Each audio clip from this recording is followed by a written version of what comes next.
and the Bruins will win it here in Montreal. Taking round one of the season series, 3-2 the final. That's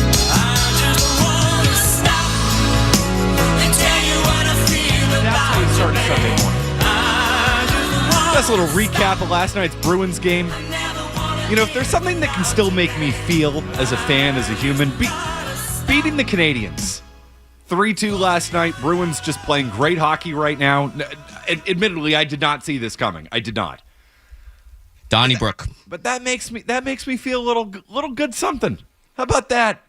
That's how you start the show. It's Matt McCarthy, George Balekji, hanging out until 3 o'clock today. 3 o'clock, right? Is that thumbs up? Yes. We thumbs up on that? Into Celtics pregame, yes. All right, we got the Celtics coming up later on today. Highly prepared. I don't even know how long the show goes. That's because, why do I need to? We could just sit around here all day and talk about the Bruins. It's one of those things where like you don't want to know when it ends. You just keep going and you look up. Right. You know what I mean? Like They tell you to don't go worry home. about the outcome. Worry about the execution. That's right. So what we like to see from the Bruins, focusing on execution and fighting with the Canadians. The Habs. They're French. They are. French Canada up there. They don't like us as much. No. The rest of Canada is super nice. Oh, the best. The second you get into Montreal, you know you're not in the nice part of Canada. And Montreal's just different. Quebec is amazing. Quebec's one of my favorite cities in the world. I love Quebec City. I have a lot of family in Quebec. It's awesome. Visited one time. I did the trifecta, Niagara Falls, both sides, Toronto, and then we ended in Montreal. I have family there too. Obviously, I love my family. I was about but to the say, rest, you do know that's Ontario, right? What, Montreal? No, Toronto. Yeah. So I'm saying I went to the English Got speaking. it. Okay. And then I went.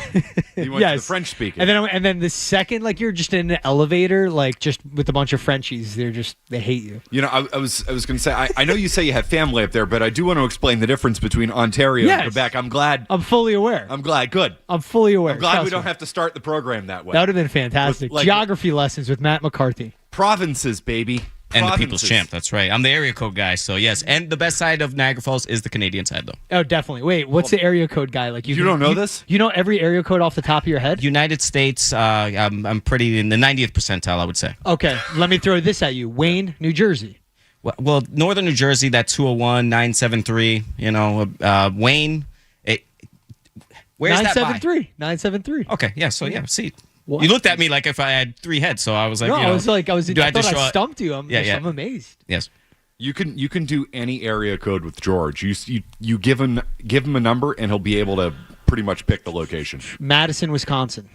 608. Wow. Joplin, Missouri. Joplin, Missouri. It's a good one. Southwest Missouri. Okay. Thank you for saying that. I would venture to guess 816, but I'm probably off. 617. No, That's not. Boston. 617 is okay. Boston. I was going to say, what are you talking about? For Joplin. For Joplin. What's Joplin's area code? Well, I have no idea. Is it Oh, I thought you were 517? Googling it. You said, no, it's not. Yeah, Well, I know you said- 517 is you Missouri. said 617. Yeah, 617 is Joplin, Boston. Missouri. Yeah. Oh, what am No, I mixing no. up my area codes? 417. Dude. Sorry. Dude. I was Look, going to man. say. Look, I've had my second cup of coffee hasn't hit yet. Joplin is 417. Obviously, Boston is 617. I was just going with the places I lived. All Except right. the two. That's it. Well, Southwest Missouri, Boston, Massachusetts, very similar. No doubt. No doubt. City about it. size, everything. So, totally. But isn't that freaky impressive? Yeah, that was. I mean, he just threw out 2 Jersey area codes. The fact you knew Madison off the top of your head. All right, let me get one more. Yeah, I used to do 411, a job that got replaced by AI and the computers that we have in our pockets, so no need for that. Spokane, Washington. Spokane, 360. No. The first one's a 5. 503. No, that's close. Oregon. 509. 509. The fact that you can even get close. Like, what? Yeah, see, I love but it. I love that you're throwing random ones out there. That I appreciate that. What's Prince Edward Island? Give me a Oh, yeah, see, a PEI. Canadian one, I only know Where is that? Is that Nova 416. Scotia? I only know Ontario for being 416 over the border there. I don't know Prince Edward Island off the top, no. I do. Be a solid 902 for you there, George. Nice. Charlottetown, I know that. Yeah. Capital cities and very popular cities. So I'm Geography B champion, 6th, 7th grade. Wait a minute. As long as they had it. You should have led with that. This program is being produced by 6th and 7th grade Geography B champion George Bolton. Still got the medal for regional. What yeah. school district? It was Leominster. Nice. Yes. Leominster, the stand up. Leominster Leominster. Geography B champion. I've heard about Did you this know guy. we were in the presence of greatness? The Central Mass king of geography. I mean, he People is. change for People's a reason, right? Yeah. There's nobody quite. I mean, George, you are working today's show with the 3-time Carver Public Library chess champion. Oh, So man. I bow. Talk about you are in the presence of true greatness. Was I driving behind you with the custom license plate that said checkmate? Was that Yeah, you? no, that was me. Yeah. That actually, that was in front of me. I did see that. I was like, all right, this person must love chess. 3-time chess champion? Yeah, that's right. Wow. How are you now? Rusty? I'll dabble. I'll go on chess.com and I'll dabble. No, better question. Have you ever been on a trip, walking by a park, old dudes playing chess, and you go, crack the fingers, let me see what I got? No, but I've always wanted to. You have to. Because that is a great way to spend time Yes. on a nice day in the park. Yes. Just be some dude playing chess. Especially if you're playing against someone that's older, like you're just going to absorb wisdom from Yeah. them, or it's just nice, like, I think you totally should. I would love to. Go to New York City. They do that a lot in the I parks. know. around- Do they do that in Boston? I don't- Is that I a don't- New York City thing? I don't think there are chessboards. I've never come across a chessboard in the should park. be. There, I agree. Look, here's my thing. In my 30-year plan, I'm going to run for governor one day on 3 things. Okay. No more excise tax. Okay. I'm going to fix the I'll T. support that. I'm going to fix the T. How you gonna fix the tea without the money from the excise tax? Don't worry about this. Okay, okay. And then I'm going to put censored lights on Memorial Drive. Basically all of Boston, because none of the lights are censored and it's absurd. We always get in gridlock. 4th, I'll put chessboards in for you. Well, you see, you don't have my full support yet because you have not. What is your stance on daylight savings time? Oh, I'm getting rid of it. Thank you. You kidding I will me? vote for anybody who gets rid of that. Why would thing. I not want more sunlight year round? Just- like, why would I want the sun to set sooner? Pick a time and stick with it. Yeah. I don't care if you stay on standard time. I don't care if you stay on daylight time. I do care if we go to Atlantic time because I can't have Sunday Night Football starting at 9:30. No. I can't have that happening. No Patriots games at 9:30. I don't need NBA Finals games starting at 10 o'clock. We can't be doing that. But just pick it and stick it. If Arizona can just say screw it, like literally one state can say we have the same time year round, why can't Massachusetts? Doesn't Indiana do the same thing? Probably awesome. I didn't know that, but I'll assume it. I'll go with you on that. Sure. I'll follow you into the darkness. My friend. Take it as fact. Anything I've ever said is fact. I think they do the same thing. Abolish it. Get rid of it. I'm still messed up. I don't know what it is about a 1 hour time change. No, I don't mind gaining the sleep, but why would I want this sun to set sooner? Yeah, 4:30. Kiss my ass with that. Yeah, exactly. Oh, because the farmers needed it 300 years ago. I love farmers. I respect farmers. Give them more daylight. Yeah. Like, what is this? Oh, but the sun's not going to rise until 7:30 in the morning. Okay. Cool. That's fine. Sun's not going to rise until 8 a.m. Fine. Whatever. Cool with me. Totally cool. I'd rather have it when I get out, when I'm home. Wouldn't we all? You get out No, at 4 o'clock? Indiana does not observe daylight savings time. They've got- it has done so statewide since 2006. It's the first time Indiana's had anything figured out. How about that? Truth. How about that? Good for them. Good for Indiana. Good for Arizona. How about the rest of us? People's Champ, area code Bloomington, Indiana. See, you're just giving me these oddball sillies. I can give you Indianapolis at I'll take it. 317. He nailed it. I'll just go with that. I nailed it. don't have time to Google Indiana. Yeah, I don't Bloomington need no would be- South Bend over here or, Gary and 812. Well, see, like that. I think I'm a jerk where like I hear that and I want to go obscure. Like I could have went New York City on you or Jersey City. That's a layup. right. That's why I Give wanted you to like go, the like- half dozen area codes for New York, right? Yeah, that's why I went like Wayne, my hometown.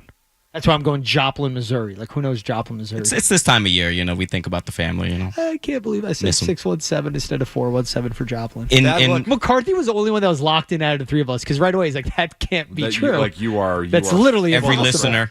Yeah. People's Champ was like, oh yeah, okay. No. Wait. Yeah, I know. It's particularly this market. No, yeah. We were there.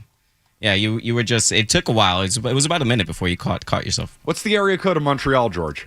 Ooh, it starts with a 5 or a 6, but I'm not gonna- 514. I think They have we should area just codes start- up there? I do. I have the full map right here. I think we should just start prank phone calling 514 numbers in Montreal. Yes. See, check in, see how they're doing after last night. Yeah, I'd say those first period fights, they didn't have a chance in hell. Janot, he earns a thumbs up in my book. He earned himself his Bruin stripes. Spoke B. Within the first 4 seconds, Zadorov has been a wagon. Him playing with McAvoy, and it's kind of unfortunate with the McAvoy injury, I would say. I was very impressed by their penalty kill. Coincidentally, they killed off that 5-on-3 power play that they had for about 1:50. But then they took another penalty that was BS. It was Lindstrom on the back end. Yep.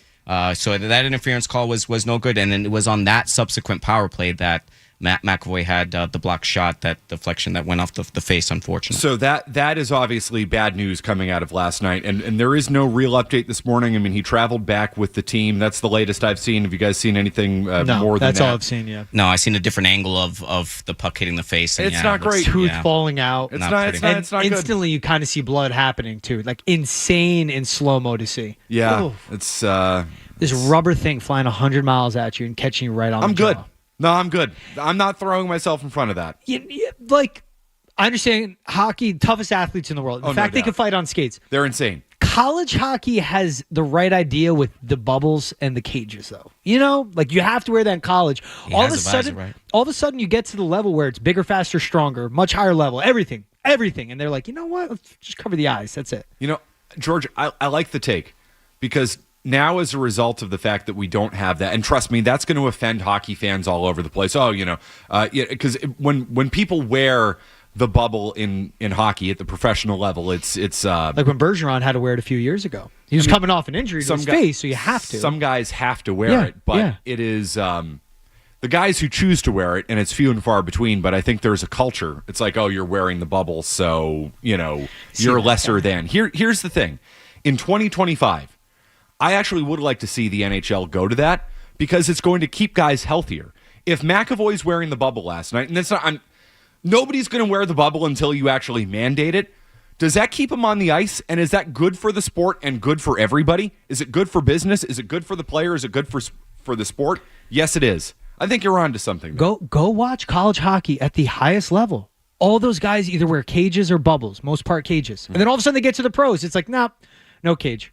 Like at every level, at the development level. And then they get to the highest level and they go, nope.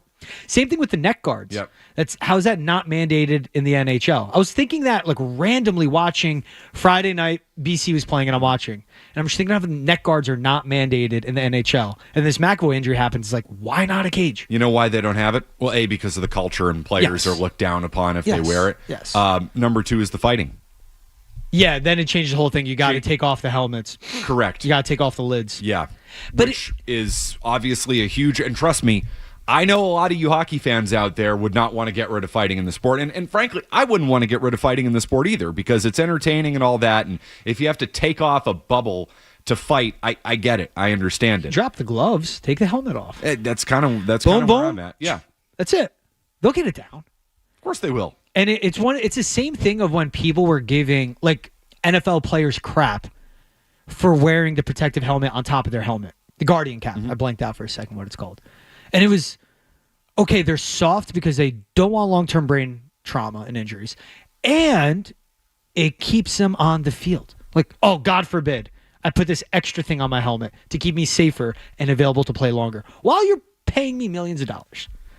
You're paying Charlie McAvoy $8 million a year. You want him on the ice. Yeah. Doesn't it change how you feel today? If McAvoy misses an extended period of time, doesn't it change a little bit how you feel about the Bruins? I mean, I don't see how it couldn't. Let's talk about this on the other side. What this McAvoy injury might mean for the Bees, who, as we wake up today, are in first place in the division, which is crazy given the start that they had to the season. But you're seeing why they're able to compete and win games. It's because they're defending, they're keeping the puck out of the net, and you just lost your best defenseman. 617-779-0985. That being said, Hampus Lindholm has been a huge factor for this team. So 1 and 1A for the Bruins when it comes to that blue line. We're off and running. It's Matt McCarthy, George Balekji. We got room for you. Again, 617-779-0985. Boston's home for sports. 98.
Boston sports. We're fans just like you.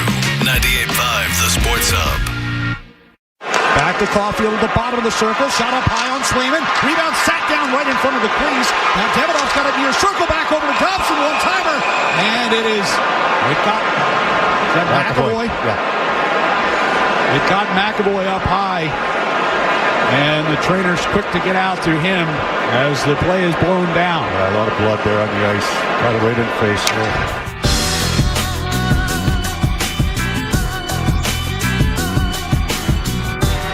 Something about blood on the ice that just, I don't know. It stays there. It's frozen. It stains in. it. Yeah. It's going to be there for the next few games. Yeah, not great. Not great for the Bruins. Charlie McAvoy taking a puck to the face, puck up high. I don't know, jaw, nose, whatever. I mean, there are a million different angles. Tooth. Not what you're looking for. It's the tooth. I mean, honestly, no tooth has to fall out. It's seeing a puck hit like the jawline. That is scary, no matter what. So what this means for the Bruins, I mean, that's, obviously, you hate to see that happen to McAvoy last night, leaves the ice in obvious pain, blood all over the place. This is not good news, undeniably, for this team, and it's because of the style of play. They were built to be a team that keeps the puck out of the net, and they did anything but that in the first 10, 11, 12, 13 games of the season. Now they've been on this roll because Hampus Lindholm has come back. Mason Lohrei got banished to the shadow realm, and McAvoy didn't have to babysit him anymore. And all of a sudden, Charlie McAvoy starts playing better. The team starts playing better. They keep the puck out of the ice. They go on a huge winning streak. Broken the other night, but they pick up a win last night, even with McAvoy getting hurt. But they can ill afford to lose a guy like McAvoy, a guy like Lindholm, as we saw earlier this year.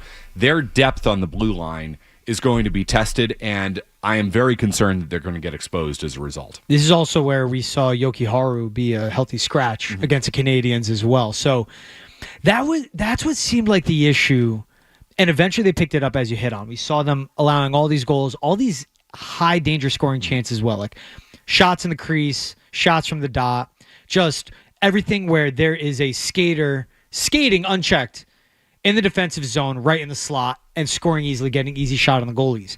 And you're watching going, okay, they cannot grasp Marco Sturm's defensive system yet.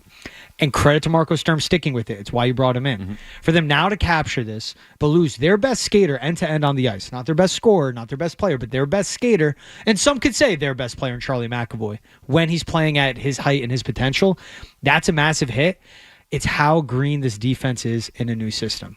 Like Mason Lohrei, you say banished to the shadow realm, and Marco Sturm saying straight up like he better be pissed off. Yep. Because and he's saying in a way like this better ignite him. They don't have the depth on the blue line. Zadorov's been great. He's been smarter on the ice, less time in the penalty box. Not as many dumb penalties, but he'll still wear them and do what he has to be a leader of this team. But losing Charlie McAvoy, we don't know how long. And like you said, the latest update is traveled home with the team. He got scans, traveled home with the team. Good thing he's in Boston.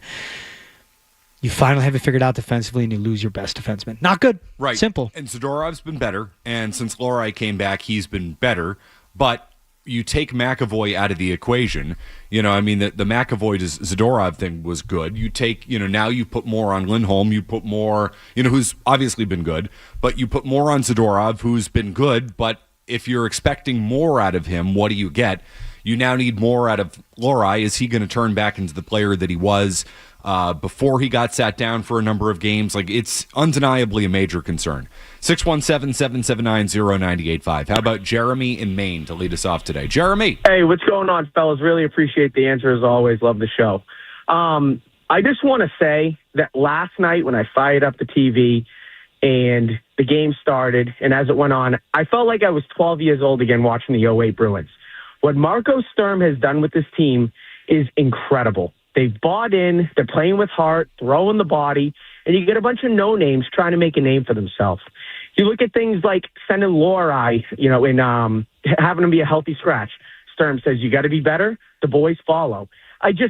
He was handed such a dumpster fire in the beginning of this year, and for him to be first in the Atlantic right now and the team be doing as well as they can, it's unheard of. Like, I speak for a lot of other people. I did not expect this at all. Yeah, I don't know if it's unheard of, but it's good. It's really good, and I think Marco Sturm deserves a ton of credit for this. I loved Sturm's approach, George, during the losing streak, when he was asked, basically what can you do about this, and he said, well, let's be honest, there's really nothing I can do about it. I mean, basically, just don't look at me. This team is either going to figure out how to defend or they're not going to figure out how to defend, and they have. And he got on them. There was the cut that they put out on Behind the Bee of him saying basically, you guys aren't good enough to play a wide open brand of hockey. Mm-hmm. Did you not learn that last year? We need to fix this. We need to get better. And I think he's just brutally honest, but there's something about the way he says it, and it's an intangible factor, George. There's something about, when he tells you something, even though it might kind of be rough about it, he kind of says it with a smile. I don't know, there's something I just like about the guy, and I would want to play for him. And that was kind of my, and I felt that way during the losing streak. Like, I would kind of like to play for this guy. I don't know what type of coach he is. Because, again, how are you supposed to judge that based on the roster that he has? But he wants to play a more defensive, sound system. And, with this team, he has gotten them to that point. I think he deserves a ton of credit. I think he's done a really, really nice job. It has to stop now. He's direct. And if he's direct with everyone in the room, that means everyone listens. Mm-hmm. Because that's how it is. Where Mason Lerai, they signed him to that extension before this season. So many coaches would not venture anywhere close to benching him, the healthy scratch, this early on in the season because of the politics of it, how much he's getting paid. I don't care about the young guy we just extended. Until you figure it out, you're not playing, brother. You're not suiting up.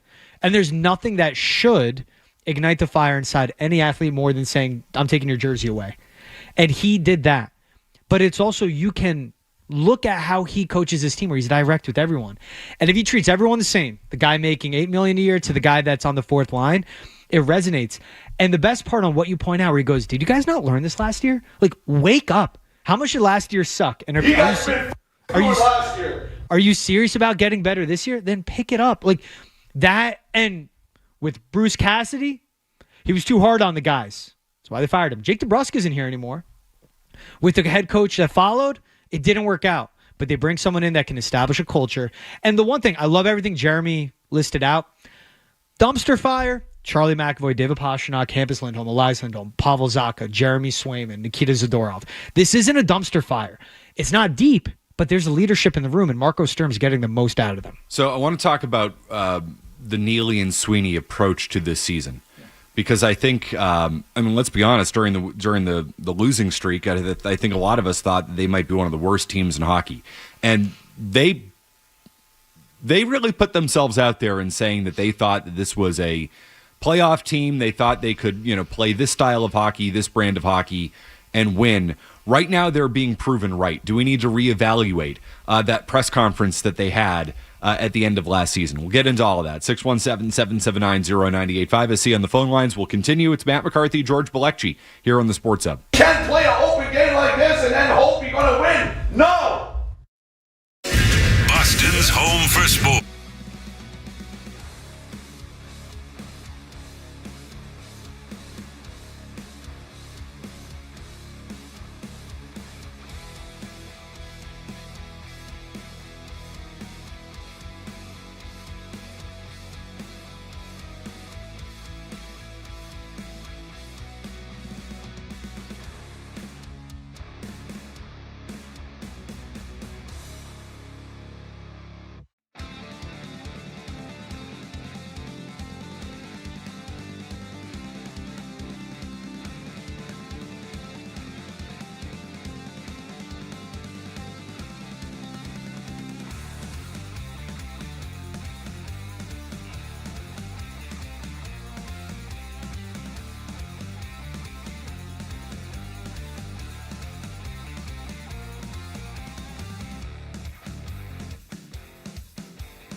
Giants, the Sox, the Revs, and you. We're Boston's home for sports. 98.5 The Sports Hub.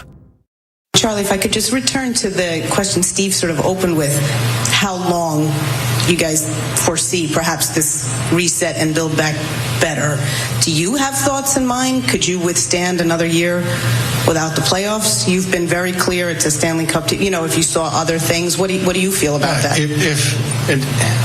If Cam and Don came to me and said, listen, we do think we have a path towards a championship team, but we need patience, of course, we can be patient. I do feel, though, and we've spoken at great length about this, the team that we currently have, healthy, with the additions we intend to make this summer, I anticipate that we'll have a playoff team and play meaningful hockey at this time of year in 2026. Self included. I was on that day and I couldn't believe how out of touch they seemed. With the state of the franchise, they were defensive. I mean, defending the 2015 draft 10 years later, it was an uncomfortable experience, and it made me worry as a Bruins fan that they were completely out of touch with the state of the franchise and where the team was actually at. And they came out point blank and said, we think this team is a playoff team and we anticipate that we'll be there next year. And I said, oh no, that's not good. Is this just the Jacobs business model of we want to, get home playoff games, which is always important, or is this Cam Neely and Don Sweeney attempting to save their own jobs because they've fired the coach again? There are only so many coaches you can fire eventually before the Bruins start actually looking at the front office people, which, as we all know, takes a while. And they were very defensive about the number of coaches that they've fired over the years. That press conference was an uncomfortable experience for a Bruins fan. And right now, I'll give them this. They are being proven right that they could build a team that would make it there, would be able to kind of grind their way there. They are in first place as we sit here 2 weeks from American Thanksgiving, which is oftentimes one of the real cutoffs, dividing lines in the NHL. If you're in the playoffs at American Thanksgiving, then you're probably a playoff team. So, listen, they're 20 games in, they're a quarter of the way home, and they're in first place, which is stunning to me and shocking to me the way they started this year. But it feels like things are starting to turn around a little bit. Granted, the McAvoy injury is massive, but to me, I don't know how you can look at this and say, well, I guess Cam and Don and Charlie should be feeling pretty good about the things they said. They are currently being proven right. 20 games into an 82-game season, yes. Yeah. Mm-hmm. And that's where we'll see. But you're right with the line of demarcation of being Thanksgiving. Can they be a playoff team? Because that's what they were saying. And I was with you where I was infuriated listening and then being like, don't call it a rebuild. It's not. It is. Look at the talent. Look how you spent the money. But they found the right head coach from what we've seen right now, where he's finally resonating with the players. They're playing into his system. They're picking it up. And they're learning just to play winning hockey. Not selfish hockey, winning hockey. And it is resulting in W's. Is it sustainable? We'll see.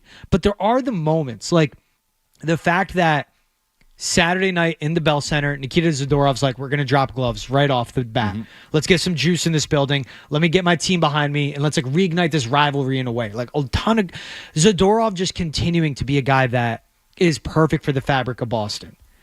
And they do that, and they steal the points against a good Canadian team that can score a ton.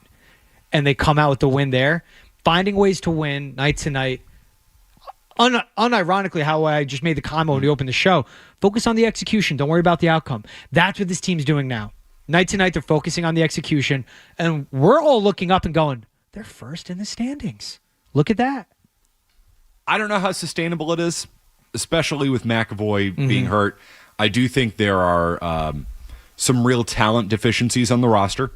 But you can win in hockey if you're not the best team. That's just the way the sport is. If you play a sound system, a smart system, you can pack it in that sport and win some games. And that theory that I think Neely and Sweeney are putting to the test, especially with the style of coach they hire, that's being proven true right now.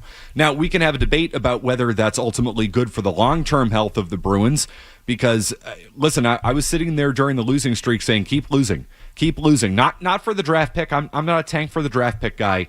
but because I think the only way you're going to get out of the Neely-Sweeney experience is by this team bottoming out. I mean, there's a long and documented history of the Bruins keeping front offices together who put together good, not great teams. And in the end, I want the Bruins to be great. I don't want them to just be good. And I do not say this as a tanking person. I'm not a fan of that. I generally don't believe in tanking. But I did wonder if bottoming out was going to be best for the Bruins, because what I heard from them last year at that press conference was, don't look at us, everything's fine, it's the coach's fault. Which, in the end, there's a shelf life to coaching in the NHL. Sturm is getting a lot out of this team right now. 5 years from now, he probably won't. That's the way it works. Yep. The same way that you got a lot out of Claude until you didn't. You got a lot out of Bruce Cassidy until you didn't. You set the NHL record for points with Jim Montgomery, who's not a good coach. He's not a good coach. And you still did that with him until he helped screw up that Florida series by jumbling his lines and sticking with God, why am I Allmark too long? Yep. When he was obviously hurt and just a mess because he was not a good coach. Right now, you're getting a lot out of Marco Sturm, but there will be a shelf life to that. I don't think of course, there's a shelf life to a good roster. Players get old, they age out, but the coaching change is going to help them now. It's not going to help them 3 years from now. And then it's a roster. Then it's a roster problem. Yep. I would argue it's a roster problem now, given that they don't have as good a roster as they need to. They can get away with that, George, because the coach is getting a lot out of them. New system, guys are buying in. They're keeping the puck out of the net. But eventually that is going to catch up to them. It might get them to the playoffs, but eventually that is going to catch up with them. That would be my concern. They don't have a single draft pick from 2021 to 2024. I'll exclude this past draft in 2025. But from 2021 to 2024, none of those draft picks are playing for the Boston Bruins in Boston right now. In their defense, they did trade a lot of those picks. But when they have picked, it has not been good enough. They traded the picks. So those guys weren't good enough in your eyes, but you still drafted them. Like, that's my issue. And that's where it can eventually rear its head. And we're talking about the Charlie McAvoy. We will just see with now no McAvoy. We'll see how long. There's no more news coming out. And then Elias Lindholm still being week to week, and that was the beginning of November. So we'll see as we're midway point in the month when he will return, if at all. That's when the lack of depth gets magnified. So yes, right? Like, they're playing under the coach. Give it credit how this team is. They're focusing on the execution. But how Neely and Sweeney approached free agency this offseason now is a real test, because the guys that when the earlier caller said dumpster fire, said no, not so quick, and I named a bunch of guys. McAvoy, Lindholm, not in. Two substantial guys on the power play, on the penalty kill, obviously a top-line center and a top-line defenseman. 617-779-0985. How about Jeff in Newport? Hey, Jeff. Hey, what's going on, Matt? Love when you're on the show, by the way, whenever you fill in an afternoon. It's great to see you having your own show today. Thank you, Jeff. No, of course, especially during baseball season. I didn't know you were this much of a hockey guy. Anyways. Fake it till you make it, right? Yeah. But it feels like the first time in almost a decade this rivalry has meant something. Like, even last night, going in, I was, like, watching the Georgia game, thinking, it's just going to be a regular Bruins-Canadians, same it has been the past couple of years. Fight first minute, 2 fights in the first 10 seconds of the game. It was like, holy crap, turned off that game, put that game on. Great game. I think it's great that this rivalry actually means something, because it means a hell of a lot more than whatever goes on when they play the Leafs. Listen, if that game last night doesn't make you feel a little something, last night and today, you're dead. You got no pulse. You're dead. I would like to give a shout out to Jaden Struble, Northeastern alum, played college hockey here in Boston, giving up like 5 inches and 50 pounds to Nikita Zadorov, and they get through that little Donnybrook, and they both give each other like, good job, good stuff. You saw the respect from Zadorov, but it's as they're sizing each other up, and then the haymaker started swinging. Yeah, that was it. It's like, oh man, you saw the juice in the building, and that's what gave into this rivalry. I mean, it's a simple, like, Boston hates Montreal, Montreal hates Boston, and it's beautiful hate.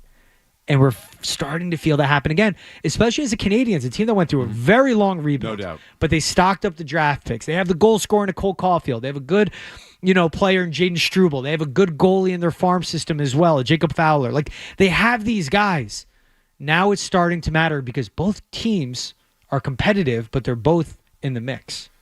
It's been a long time since both the Bruins. I mean, they're 1-2 in the standings, right? Yep. Fair to look that up right now. That's why, 1-2 in and the that's standings. they are, and that's how monumental last night was. It's a 2-point lead that the Bruins have over the Canadians for the top spot in the division. Couple games in hand, but that was a fun night. That was a fun night of hockey. And listen, as somebody who wanted this thing to bottom out, because I'm concerned, and I'm still concerned about the long-term future of the Bruins. And don't get me wrong, there's a part of me that still says, well, if things had really taken, a turn for the worse after that 7-game losing streak, which way is this thing going? And is it better off if Neely and Sweeney get blown out of here?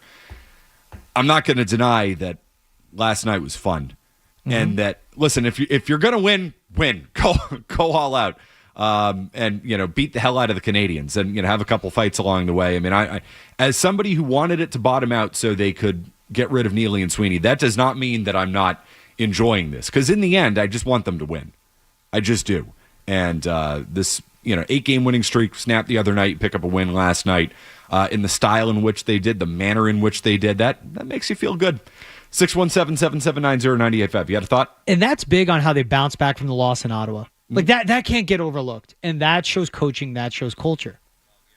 Because that Ottawa game is like, how, again, in a way of, yes, they had the streak, but it's like, okay, is the pendulum going to swing back the other way? We're going to see lapses in defense, a team that can't close out. And they respond to Montreal against a good Canadiens team. Like, get used to that. This is a good Canadiens team. That was a big win. We'll continue. It's Matt McCarthy and George Balekji here on the Sports Hub. Boston's home for sports.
It all happens here.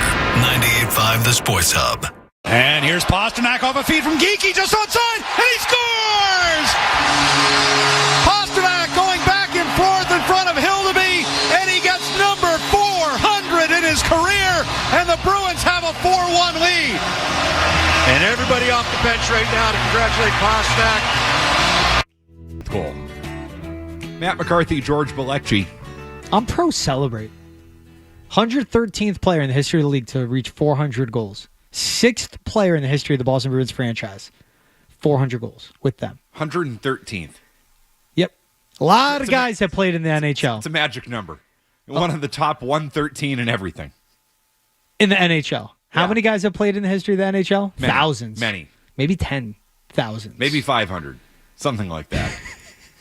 500,000? All I know is this. They all have the same last name because there's nothing that matters more in hockey than your lineage and where you played juniors. So they all come from the same place and they all have the same uncle. I'll tell you that. What? This is going over my head. What?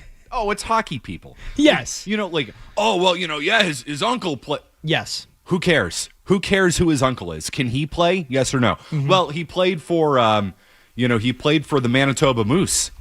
Didn't you know that? In juniors. No, I didn't. There is that does exist with hockey. Who's his uncle? What's his last name? Where did he play juniors? It's the first thing. I mean, how many times have you heard a real hockey person reference, well, he's related to this person? So? All the time. Every time. Oh, they care so much about it. It is the most incestuous of all of our sports. I will put it that way. His great-grandfather played 8 games for the Montreal Maroons back in the day. Mm-hmm. And look at him now making his NHL debut, and then he goes back to the HL. Yep, he's from blank. All right, cool. His father won the Hobie Baker. Yeah, way back in the day. Well, his uncle played at BU. Cool. All right. So can he play for the Bruins, and is he a good player? My uncle went to BC. So, huh? What? No, but it matters. Your last name will get you farther in hockey than any other sport. Oh, 100%. And I'm not saying that doesn't exist in other sports. I mean, look at the baseball draft every year. Or all walks of life. True. Yeah, I mean, look at every NFL coaching staff. Look at every 40th round draft pick in baseball back in the day when they did 40 rounds. Yeah, it was everybody's kid. Of course it exists in all sports, but in no sport do they actually overrate it more than in hockey. April 2021, over 8,000 players have played an NHL game. And 5,000 of them have the same last name. How about that? David Pastrnak. I'm going with 8,000 here. I'll go with the round number. He's in the 86th percentile of NHL scores. It's pretty good. 14% of them to ever play the game.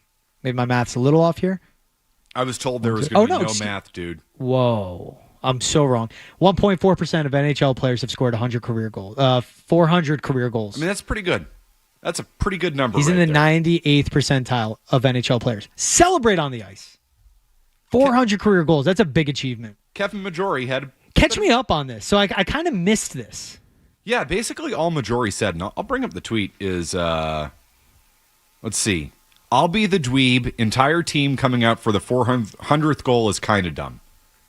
So wrong. That's all he said. Which, I mean, not exactly like...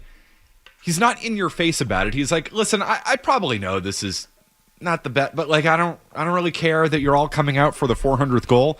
And then Morgan Geeky took exception to it and said, stick to your day job. Which I would say, my favorite part about this whole thing is that's kind of his day job. That legitimately is his day job. So Morgan Geeky is saying, hey, keep it up. Keep doing what you're doing. You're doing fantastic. Literally keep saying this. You know what? Now I'm realizing this. Morgan Geeky didn't want to go out on that ice. He didn't want everybody out there on that ice. This is Morgan Geeky's action. Morgan Geeky stands with Majori. I love that from Geeky, too, on the role he's taken on, and he's going to X now to go out with Majori. Majori's wrong there, though. Like, that's 400 career goals is a big deal. And it's like, why do you play the game? To score goals, to win.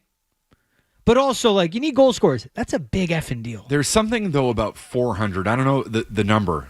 It's because it's not 5. It's because it's not 5. It's the same of like in baseball. He's like, he has 417 career home runs. It's a lot. Does the whole But when they team- get to 500, you're like, whoa. Does the whole team come out in baseball when you hit 400 home runs?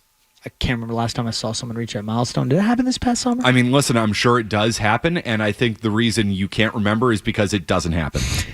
Is because the whole team does not come out and they stop the game for 400 home runs. No, but that game has a natural break. When a guy scores a home run, everything stops. He rounds the bases. Yeah, and then they don't have to come out because they'll celebrate with him in the dugout, as is the guy on deck. Well, hold on. There's a natural break in hockey, too, when you score a goal. It's not like they take the puck right away and it's like, we're like running clock, let's go. So he goes to the bench, daps him up. Yeah. Instead of that, they crowd him on the ice. 400 career goals is a big deal. I wouldn't mind that in baseball.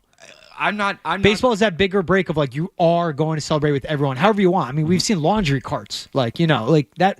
It happens in the dugout. In the dugout. So I think because of the dugout, baseball doesn't have to do it. NBA There's a bench in hockey. It's the same thing. NBA. Yeah, but you don't see they score a goal and all of a sudden they're in a laundry cart getting pushed behind. I mean, I'd where like the to see assistant that. coaches stand. No, that would be hilarious. They should have brought the laundry cart out on the ice, and then we push them down, and then everybody throws their hats. That would be a very hockey thing. In the NBA, a guy scores 10,000 points. They will stop the game and have the whole arena address he scored 10,000 points, and the team celebrates. Did they do that at 10,000 now? They did that for Tatum. I remember I was there last year. Was it Tatum? No, Jaylen Brown. Jaylen Brown's. They had to wait a little bit. See, I don't but know if I there was like a natural that. break. There was the natural break they waited for. 10,000. 10,000. Especially in today's NBA. In today's NBA. See, I think that's more the thing, too. But also hockey, I mean, they do these like pregame ceremonies for like playing your 1,000th game. It is a little bit of a participation trophy. Let's talk about that. Yeah. They do, the gifts and everything. I mean, how many ceremonies have the Bruins had? Didn't they do like a pregame ceremony for Nick Foligno? It's like, this is your thousandth game in the NHL. Nick It's like, Foligno. Do we really? They tried to bury the Brandon Carlo after the first TV timeout. Yeah. And they do like here's the golden stick presented by, and it's like someone. I know. Here's this custom painting presented by, and I'm like, all right. That permeates all sports now, though. I mean, these 1,000 these ceremonies have gotten a little out of hand. 1,000 games is a lot, but it's like exactly for like a Nick Foligno. That's like he's a journeyman, good culture guy to have in a dressing room. Everybody's played, the teams love him. But it's like, yeah, for Nick Foligno, that I agree with. I mean, I'm not going to get worked up over whether or not the team should come out for the 400th goal. You are. No, I'm not worked up. You're anti team out for 400th goal. I generally am. I'm not gonna like pound the table on it, because in the end, like 400, there's something about like 500. Yeah, maybe you stop the game. 49 players have scored 500 career goals. See, 49. There's something. 50 guys. I think I stopped the sport. I think I stopped the game at that. Like if you're one of the top 50 to ever do it in the history of the game, there's a difference between top 50 and top 113. And again, it's like that nice even number thing. It's like, congratulations, you're one of the top 113 players in the history of the league. Okay. But I don't know. There's something. But for me, it's like goal scores. It's not like in football, in receptions or receiving touchdowns, right? You're like, okay, he's a top 115 receiver all time. It's like, okay, it's cool, but like that's a lot. No, it's like top 115 offensive player in the history of hockey. That's a lot. That's awesome. It is. It's 1.4%. It's an undeniably impressive of guys to suit up in the NHL have achieved that. I'm just not 400 or more goals. I'm not going to be like, well, you have to stop the game for that. It's hard for me to get so worked up about it, but I guess majority did. And here's why I know it's not that big a deal. Kevin Majori is not some hot taker. He is the kindest, sweetest, gentlest person. He's a good dude. He's just a dude who actually owns more hockey jerseys so David Pastrnak is top 113 in the history of. He owns more jerseys than 400 goal scorers in the history of the NHL. Correct. Yes. Exist. Actually, I think we should stop the show for that. On Monday, in the middle of a Patriots take, we should stop Felger and Maz and honor Kevin Majori for having his So 100 many damn jerseys. his 115 hockey jerseys or I whatever. appreciate it them is. going back and doing the research on former 400 goals. I actually went back that rabbit hole. Marchand did it, I think it was last year, but it was on the road against Carolina. They did not empty the benches. So, and for all the examples that Jim Murray and Kevin had, they did not empty the benches for the 400 goals. They didn't empty for respectively. Marchand? They did not empty the bench. They were on the road, but they didn't empty the bench to surround him for that. He got on an empty net too, Marchand. Yeah. What? Well, no, They for count all Marchand, the it was his same. 1,000th career point that happened over the weekend. Yeah, For the Florida. 400 one was at Carolina. The Did one they I had stop the researched. game for that? Big celebration. On an empty net, he got his 1,000th career point. It's a round number, though. 1,000 that's a round different. number. It's Okay, the hold 400 on. thing I'm getting caught Yeah, up. 400 is just not enough, It's a not little exclusive awkward. enough. A little awkward. That's all. Hold on. I'm going back to the research portal here. Yeah, I just did what you had done, and I'd done the percentage, and I looked up. Oh, it's less than 200. Goal scorers that have done the 400. That's a benchmark. But then I researched every time somebody had hit that benchmark, and there just wasn't this outpouring and overreaction. I did dismiss the Brad Marchand as it was on the road, but yeah, I'm kind of Kevin and Jim won me over. It's kind of 400. Thank you. I have fun. Yeah. Does this lead to a captaincy for Pasternak? That's where my question leads. He's the longest tenured Bruin. No. They would have already given it to him. I would give the C to Morgan Geekie before I would give it to David Pasternak or Charlie McAvoy or anyone. I'm still not convinced the next captain of the Boston Bruins is on the Boston Bruins. I can't argue with that either. Brad Marchand, 102nd player in the history of the NHL with 1,000 or more career points. A little more exclusive. He's not 100, though. He's not inside the top 100. So inside the top 105 is more impressive than inside the top 115, it's guys. the 1,000 thing. Thousands a lot. Thousands. That's a nice round number. That's a number you can feel good about. 1,500 benchmark thing. 1.2% of NHL players have scored 1,000 career points. It's pretty good.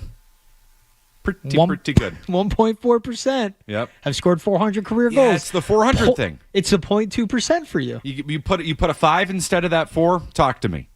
All right, that's about as much 400 goals talk as I can do. We banged a segment out on it. How about that? Never again. I Please. do love Majori though for having the take like that. That's part of it too. He did his day job. I love it. And Morgan, nobody loved it more than Morgan Geekie. Stick to your day job. He probably Well, had he probably had so much fun with the Geekie too. He's like, look, I just put this guy into the ground, told him to pound sand. Majori's a scrapper. My guy, He doesn't look like he could fight. I bet you he can fight. I wouldn't want to mess with him. I would take him on my team in the Sports Hub death match. Ooh, do a little top 5 celebrity death match. Remember that show? Yes. God, I love that show. So we can remember do top being like 5s. 8 years old, staying up and watching it. My grandmother goes, she's like, "Go to bed."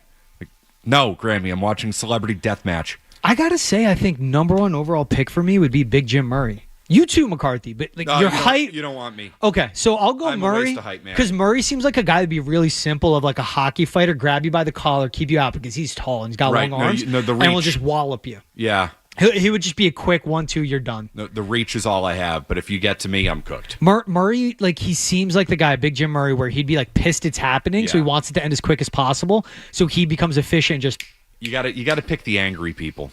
And Angry people is one. Jim's an angry guy.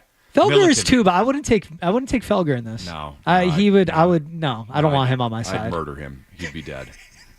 I would rip him limb from limb. Milliken I wouldn't take because no, you would want Milliken. no, on your because team. he would take one hit and his body would disintegrate. No, it wouldn't. The guy like almost drowned kayaking. Correct, but Like he's a walking bad stuff happens to me. You see, that is true, but there's a level of anger. He's been beaten down so much by all of us. He's gonna like. Oh, you're if gonna it's get, if it's you get him Sports in Hub the- versus Sports Hub, yeah. No, you get him in the corner. You get him in the corner, and he'll turn into an animal. Yeah, I like I'm that. telling you, he might be my 1-1.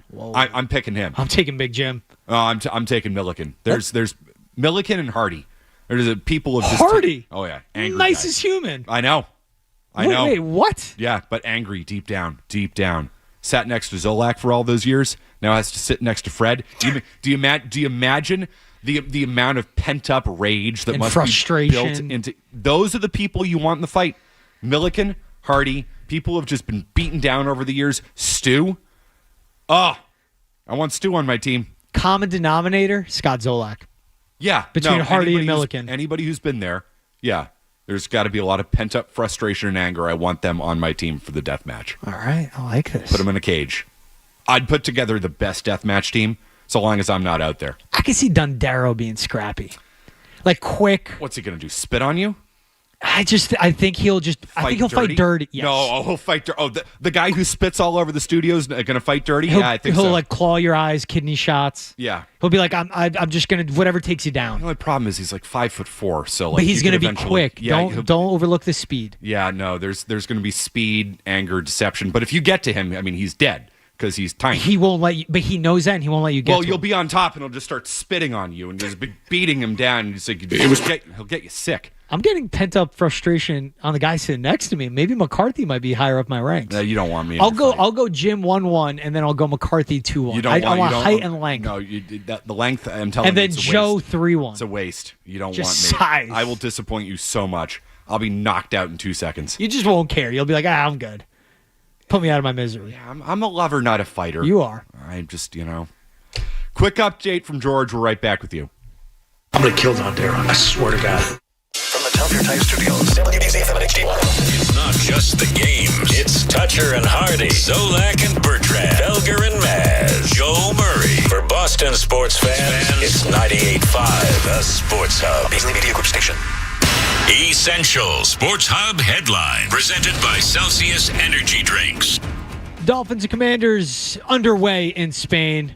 Late in the fourth quarter, tied at 13 to a tuggle by Loa. No touchdowns, no interceptions, but a subpar passing day. Last night, number 3 UConn beat BYU 86-84, but Brockton's own AJ DeBonsa led all scorers with 25 points. Two-time NCAA champion head coach Dan Hurley said himself about 18-year-old DeBonsa's game, that is as high of a level of shot making as you are going to see in college basketball. And Celtics face the Clippers at 3:30 today. Boston looking to get back to 500. They're currently 6-7 on the year. Celtics with the clean injury report outside of Jason Tatum, of course. As for LA, Kawhi Leonard, Bradley Beal, both out today. $55 million in salary for the Clippers, not even suiting up in the game.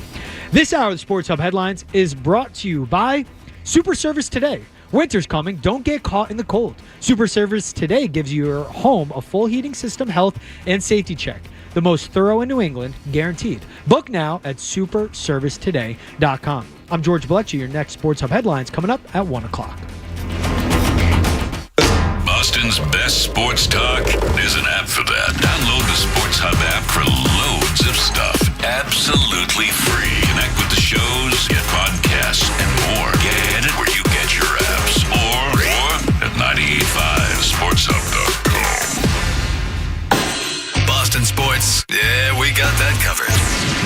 98.5 The Sports Hub. People's Champ is crushing some Sunday vibes today. Matt McCarthy, George Balekji, hanging out. We got, an hour till kickoff, a little less of the 1 o'clock games. We've got another one of these European games this morning. I guess we hate Spain. This is what I'm gathering from this, sending the Commanders and the Dolphins over there. When you're booking it, you're like, it's Mike McDaniel and a high-scoring offense against Jaden Daniels and a high-scoring offense. And then the Dolphins became the Dolphins and Jaden Daniels is injured. Tough look. This game's a rough watch right now. But think about it. Competitive watch, but a rough watch. You're in Spain. They saw 2 touchdowns today, but 2 teams combined. I mean, they're used to watching soccer matches end 1-0, so same amount of scoring. I'm gonna tell some you, field goals tossed in there. A Barcelona-Real Madrid match is about 1,000,000 times better than Commanders. 1,000%. Not even close. Let's see more scoring in those games than you will today. But you know what? They don't know what they're watching. So in a way, they're like, "This is fantastic." Now imagine if it's watching. It's just a bunch of expats over there. Right? That is true. Actually, in Barcelona, these games are huge. 1,000%. All the Americans in Europe. I mean, taste of home. I would love to. I'm going to tell you right now. If the Patriots play in Dublin, which feels like it should be obvious that the Patriots should play in Dublin, I will go. Boston, to Ireland connection. I will go to that game next year. I know that Germany is our designated country for Patriots games now because that's our designated region, which I mean the NFL tried to really sell to all of us. So I feel a great connection. says the guy McCarthy, with a whole bunch of other dudes in this area called Sully and Fitzy. Yes, we feel a great connection to anything German. German. It's yes. just German culture is so strong here in Boston. Oh, no doubt. That's why one of the best bars is JJ Foley's in the South End because it's such a German bar. I'll tell you, if they played that game in Dublin, I'd love to go.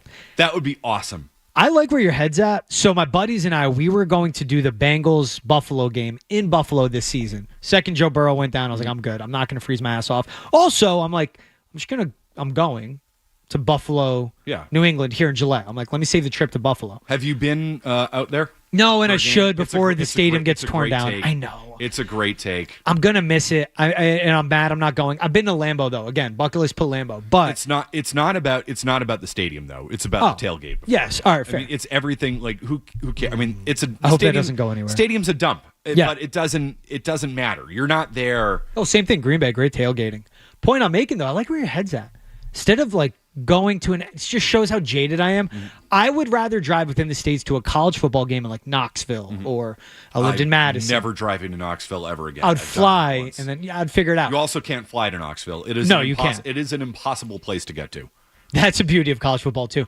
But flying to Dublin for an NFL game, brilliant. If the Patriots are playing in Spain, my favorite city in the world, I'm going to Spain. That'd be great. And to Barcelona. I was going to say Spain, your favorite city. I still haven't woken up since my area code debacle in hour one. But Spain, 865, I want to say, is Knoxville. 865? Man. It is. I can tell you that. I have a friend from Knoxville. I've been there for a wedding. I'm never, ever, ever, ever going back to Knoxville, Tennessee ever again. How long to get to? It was like 15 hours. Where did you fly into? Didn't fly. You drove. This was COVID time. Oh. Connecting flights at that time, bad news. They like reschedule and they're like, well, you're going to go to Chicago and then you're going to go to Charlotte and then you're going to go to Knoxville. And I'm like, no way. Actually, I'm going to Western Virginia. We're staying a night at my buddy's place and we're driving because we're not messing with this because I'm not getting stuck in Knoxville, Tennessee. And after spending 5 days in Knoxville, Tennessee, I'm going to tell you there is no place on planet Earth I would least like to be stuck than Knoxville, Tennessee. Out on that place. What time of year was it? And you're going for a wedding, not a football October. game. And it was football time. So actually that made things even more complicated. Were the Vols home? They were home. Oh yeah. Yeah. That's tough. Yeah. Because you're dealing with all the BS of a college football game in Knoxville, which is beautiful. Mm-hmm. But you're not going to said game, you're going to a wedding. Correct. I'm going that's to tough. A wedding in Knoxville, I understand. Tennessee in 2021 when nobody could get connecting flights in and out of Knoxville. That's like if you're to go to Italy, let's say in April, and then you're like, wait, I'm going to Italy to go to Italy when everyone else is going to go to the motherland for Easter. You know what I mean? Like to go to Rome and Yeah. You don't just stay away from Italy in April unless your thing is Easter. I just have stay to away from Knoxville in the fall, unless for when there's a home game, unless you're going to the Vols game. Imagine being in Rome when they're electing the new pope. It's like I was just going to be here. Like to know he was going to die. Sorry about that. Couldn't have waited another month, dude. That'd be pretty epic to witness, though. Oh yeah, no. Waiting for the smoke to turn whatever white. Well, fumo bianco. You're like a. You're a silo of wisdom, McCarthy. I don't know about that. I don't even know what you just said. Somebody once said I was a volcano erupting with knowledge. He was very high when he said that. Are you a let me say carry a heavy workload in trivia night when you're out with the boys? I love trivia That's it right there. I'm a Jeopardy P1. Yep, that's it. Sit down. Like, what would I rather watch right now? Would I rather watch Jeopardy or the Celtics bombs away from 3 every night? I'm going to go Jeopardy. Because you don't know what you're going to get with Jeopardy. No, it's a competitive. It's often competitive. Captivating. Yeah. Celtics, you're like, I'm going to see 53 threes tonight. Style of play matters. It does. Give me a product I want. It does. We're going to get a hell of an NFL product today. This is one of the better Sunday slates of the year. And the best part about it, George, is the Patriots played on Thursday. There are meaningful games on the schedule for the Patriots when it comes to playoff picture stuff. It's been a while since we've gotten to really sink our teeth into something like this. I love it. I will say there's been something about this year. I've watched less football around the league than I typically do. I'm into the Patriots every Sunday, but by the time 4 o'clock rolls around, I'm like, Let me go do some of I want to go to the driving range. I want to do this. I want to get outside. The fact that I get to sit down today, Yes. watch some of this action, and it has meaningful impact for the Patriots for the first time in a long time, where you get to sit down on essentially a bye week or this setup. Oh, I love it. What a day. What a sports day. The best Sundays is when your team has already played. Thursday night, one. They're sitting where they're sitting for the Pats, number one in the AFC. And you throw on Red Zone, and it's like the background noise to whatever you're doing around the house. Or you're just like, let me go start my Sunday with a little walk. Let me go to the driving range. And you get back at 4. You're like, all right, I'll lock in now, I guess. The best feeling in the world. And they are first place in the AFC. I was the guy that I was saying this is a 10-11 win team, and I felt insane saying it, but I said it's because of how easy their schedule is. I did not see this. 9 wins already. Number 1 seed. I did not see this. Let's get into the Milton Williams injury and the impact that that'll have in the upcoming games, because I think you're going to learn a lot about the Patriots in the Cincinnati game, in the Buffalo game, and in the Baltimore game. 617-779-0985. It's Matt McCarthy and George Balekji here on the Sports Hub. Boston's home for sports.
Sports happens 24/7. We're Boston's home for sports. 98.5 The Sports Hub.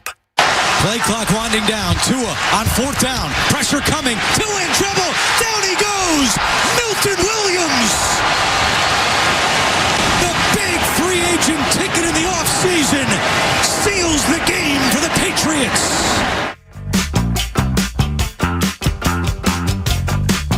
He's been a force. Milton Williams has been a force for the Patriots this year, and news coming out yesterday, it's a high ankle sprain. Not good. Speaking of not good, how about the Dolphins? Who we just heard in that cut, Milton Williams sacking Tua on 4th down to seal that game. So the Dolphins go 4th and goal with 1:40 to play. They hand the ball off instead of kicking the field goal. The game is tied 13-13. They don't kick the field goal to go ahead. They try to score a touchdown, 4th and goal from like the 1.5. Give the ball to Ollie Gordon up the gut and just plugged. Second goal line stop by this Commanders defense today, too. We saw the same thing in the third. Tua with the bad incompletion on 4th down. And now the Commanders get the ball. Instead of trailing, they get the ball with the chance with only a field goal to win instead of a field goal needed to tie. What are you doing not kicking the field goal? You go ahead in that scenario. You make a Jaden Daniels-less Commanders team drive the field. Marcus Mariota. You make Marcus Mariota drive the field. If he gets into field goal range, he gets into field goal range. Take the points, you moron. God, I hate it. And listen, I like that we live in a more aggressive era in the NFL where teams go for it on 4th and 1 from midfield. Like, that makes sense. The game is about possessions and leads. That's what this is about. Make them drive the field to beat you or to tie the game, not to beat you. You idiots.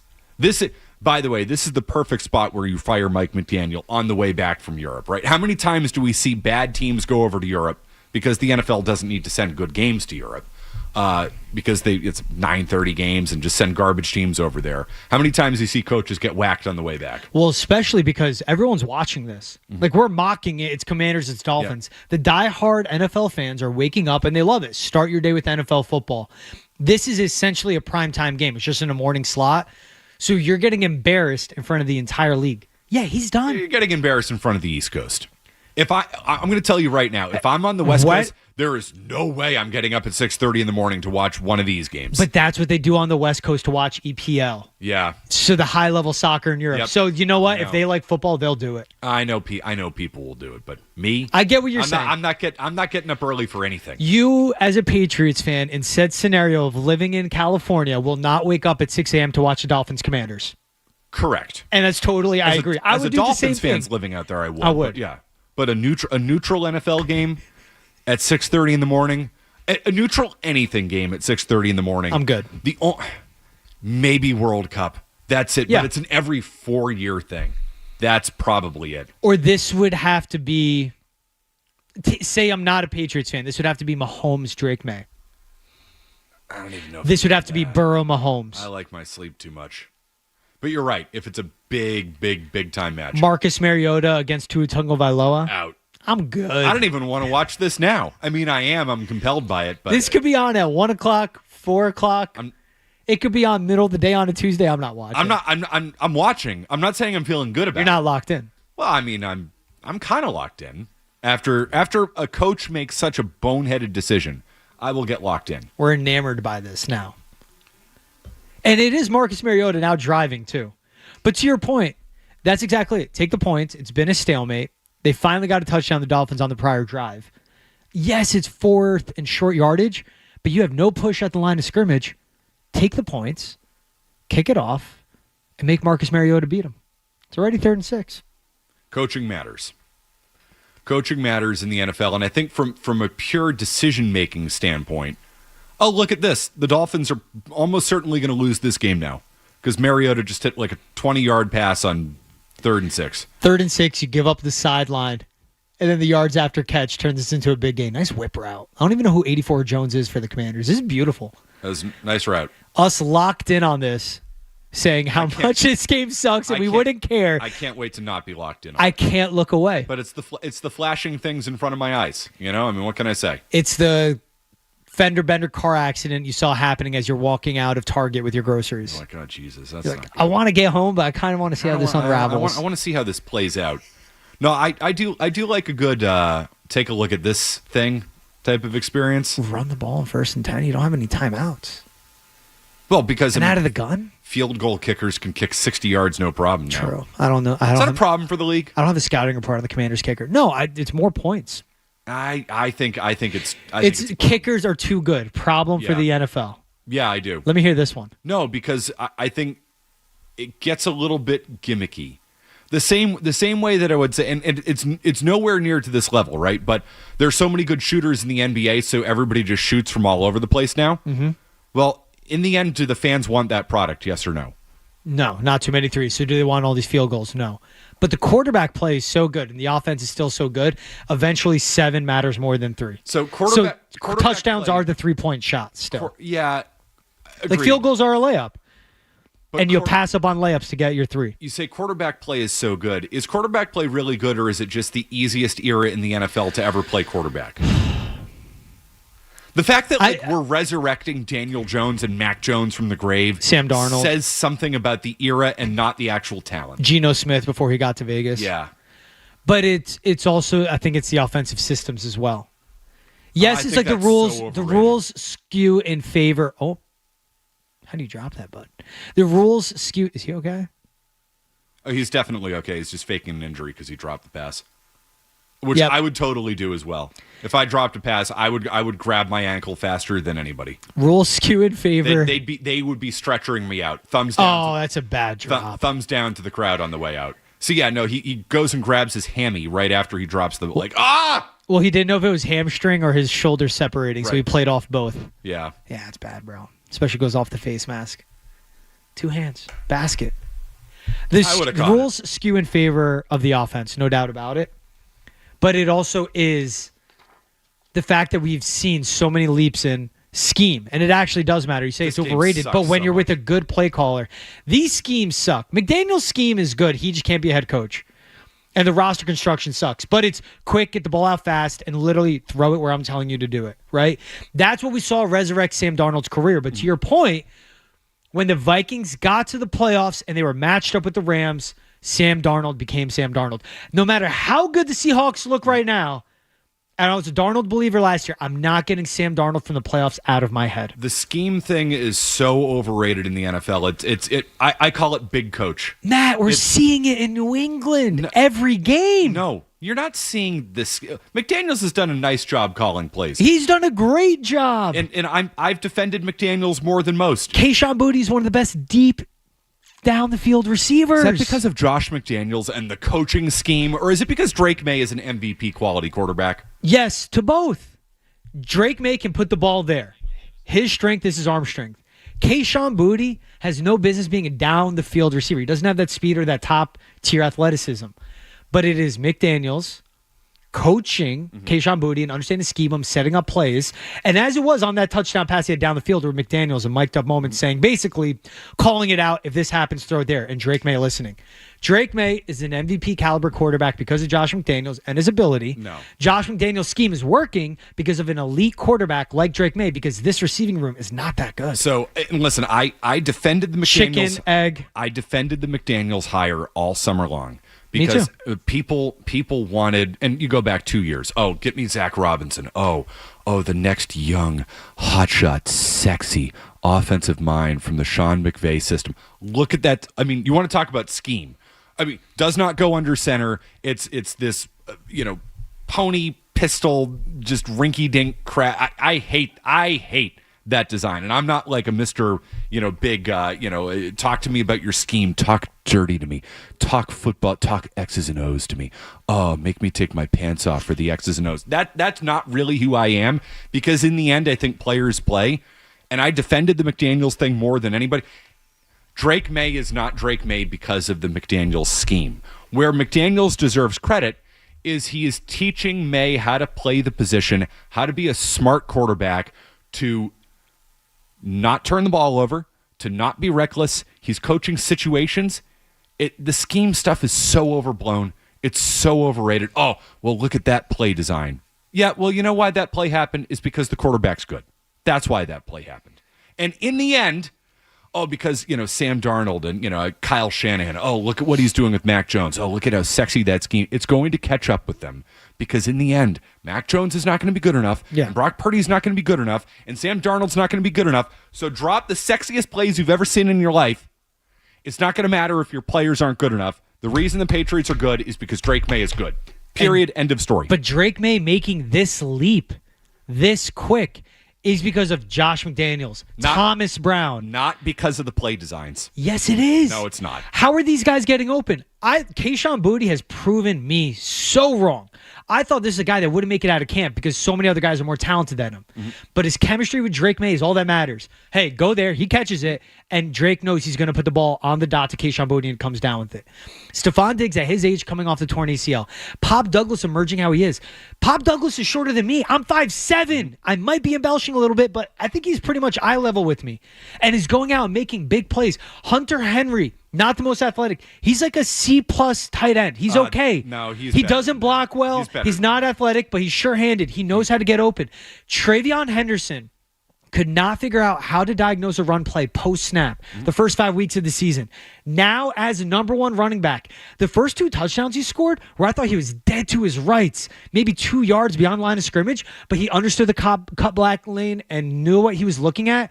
Josh McDaniels' scheme 100% plays a majority of the credit to Drake May. But guess what? You got to be good. No. And you have to be talented because the scheme will get you so far, but when it hits the fan, you have to have it. And Drake May does. Because when you talk Mac Jones, Brock Purdy, Sam Darnold, those guys, when the lights get brighter, they shrink in the moment. Drake May has a competitive nature in him, and the game is slowing down for him, which is scary. But you have to give credit to Josh McDaniels. Guys get schemed open. That's today's NFL, and that's fine. And that'll be so often. But guess what? When you're playing a man defense, okay, now you have to be that dude. And Drake May, touchdown pass to Kyle Williams. McDaniel schemed him open. Drake May put that ball 1 of 1. That was a 99 percentile throw. Perfect in stride over the defender's shoulder. So it had and Kyle Williams did the rest. Very little to do with McDaniels. You're buying into Big Coach. You've been poisoned by Big Coach.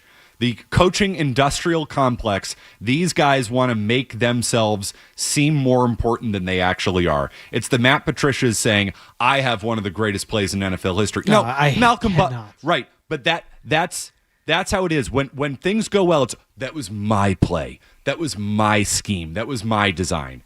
In the end, Drake May with his movement in the pocket. Yes. I mean, like that play he had, last week, or was it the Buccaneers game?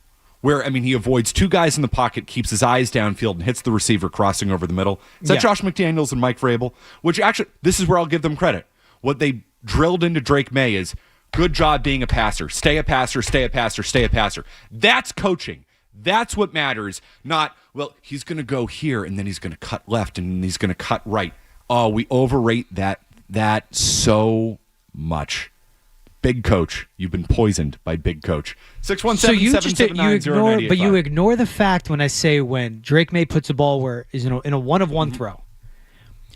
Scheme matters. Quarterback play above all. Scheme matters about 10% in the NFL. Matt, the first time I ever met you and we're on this show, you're yelling at me of how Drake May is going to be a bust because of his turnovers and all these issues, and he's not that good. And I said I'm projecting him. He will be top 5 one day because I saw the flashes when he was with Alex Van Pelt. Yes, last season I saw the flashes and the glimpses. Did I think he'd be at this level this soon? Absolutely not. But with the lack of talent in his playmakers, because there is they're okay. His pass catchers are okay. His tight ends are okay. His running back, Travion Henderson, if he can be consistent, okay, he's better than okay. The offensive line play has been good. Not great, but it's been good. But because of Drake May, he's elevating everyone. He's an eraser. No doubt. Which is the best thing. You can erase the miscues. To your point, offensive line not blocking. You evade the pressure, stay in the pocket, keep your eyes downfield, and complete the pass. But a big hand in this is Josh McDaniels, who, when you go to the NFL circles, guys that know way more than you and I, everyone is saying, this is the best play caller out there. To your point of the Zach Robinsons, the Ben Johnsons. The coaching industrial complex. We're more important than we actually are. But scheme matters because Drake May, how young he is in his career, and the defensive-minded coaches are smart. You're going to face complex, talented defenses. Guys on the other side get paid too. You need an offensive coordinator that understands how to work with his personnel. Because, again, Chris Hogan, Julian Edelman, Danny Amendola. You ask those guys, what made Josh McDaniels good? He understood how to work with what he's got. And that matters with this lackluster talent of offensive playmakers. Don't take it as that coaching doesn't matter, because coaching But that's what you're saying. No. I'm saying you overrate the scheme element, which is, I mean, and we heard from people all this summer, the McDaniels scheme isn't modern enough. Oh, screw that. Screw that. You know, McDaniels has coached quarterbacks for 20 years. McDaniels has done an excellent job with Drake May, teaching him how to play the position. Keep your eyes downfield, stay a passer. You know, this is something Mike Vrabel, who's not an offensive mind, he's a defensive-minded guy. Yeah. I give Mike Vrabel a ton of credit for Drake May's development, because he's teaching him how to play the game. And I know we need to break, George. Trust me, I see you on that. We'll get to you at 617-779-0985. Coaching matters. Coaching situational football matters. Everybody, though, overrates the play design of this offense and the scheme of this offense. Like, everybody said McDaniels' scheme sucks. Well, now everybody's saying it's good. No, it's that he coaches quarterbacks. It's not the play calls. We overrate all that. It's the actual coaching itself. I think Mike Vrabel deserves a ton of credit for Drake May's development. The big head coach industrial complex. The coaching Matt McCarthy industrial 101. complex. They make themselves out to be more important than they are. No, it's my play. It's my design. No, it matters if you have the players. Jimmys and Joes over X's and O's. We overrate the X's and O's all the time in this sport. All right, we'll continue. I see you on the lines. We'll get to you. It's McCarthy and George Balekji. Boston's home.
Boston Sports. We're fans just like you. 98.5 The Sports Hub. The New England Patriots are 9-2. And what they have done is truly remarkable. What they have done now, as we are sitting here one game into week 11, we are sitting here waiting for the rest of week 11 to play out. And what the New England Patriots have already done is assure themselves of a winning season. And there's no chance this team that has won 8 games in a row is going to lose 7 in a row and just barely sneak in as an above 500 team. You never know. This team is really, really, really good. And I might be leaving out a really, because they are quarterbacked by a wonderkind who is being coached up by a Coach of the Year candidate and a former NFL head coach who may be one of the best offensive coordinators of the century, and Josh McDaniels.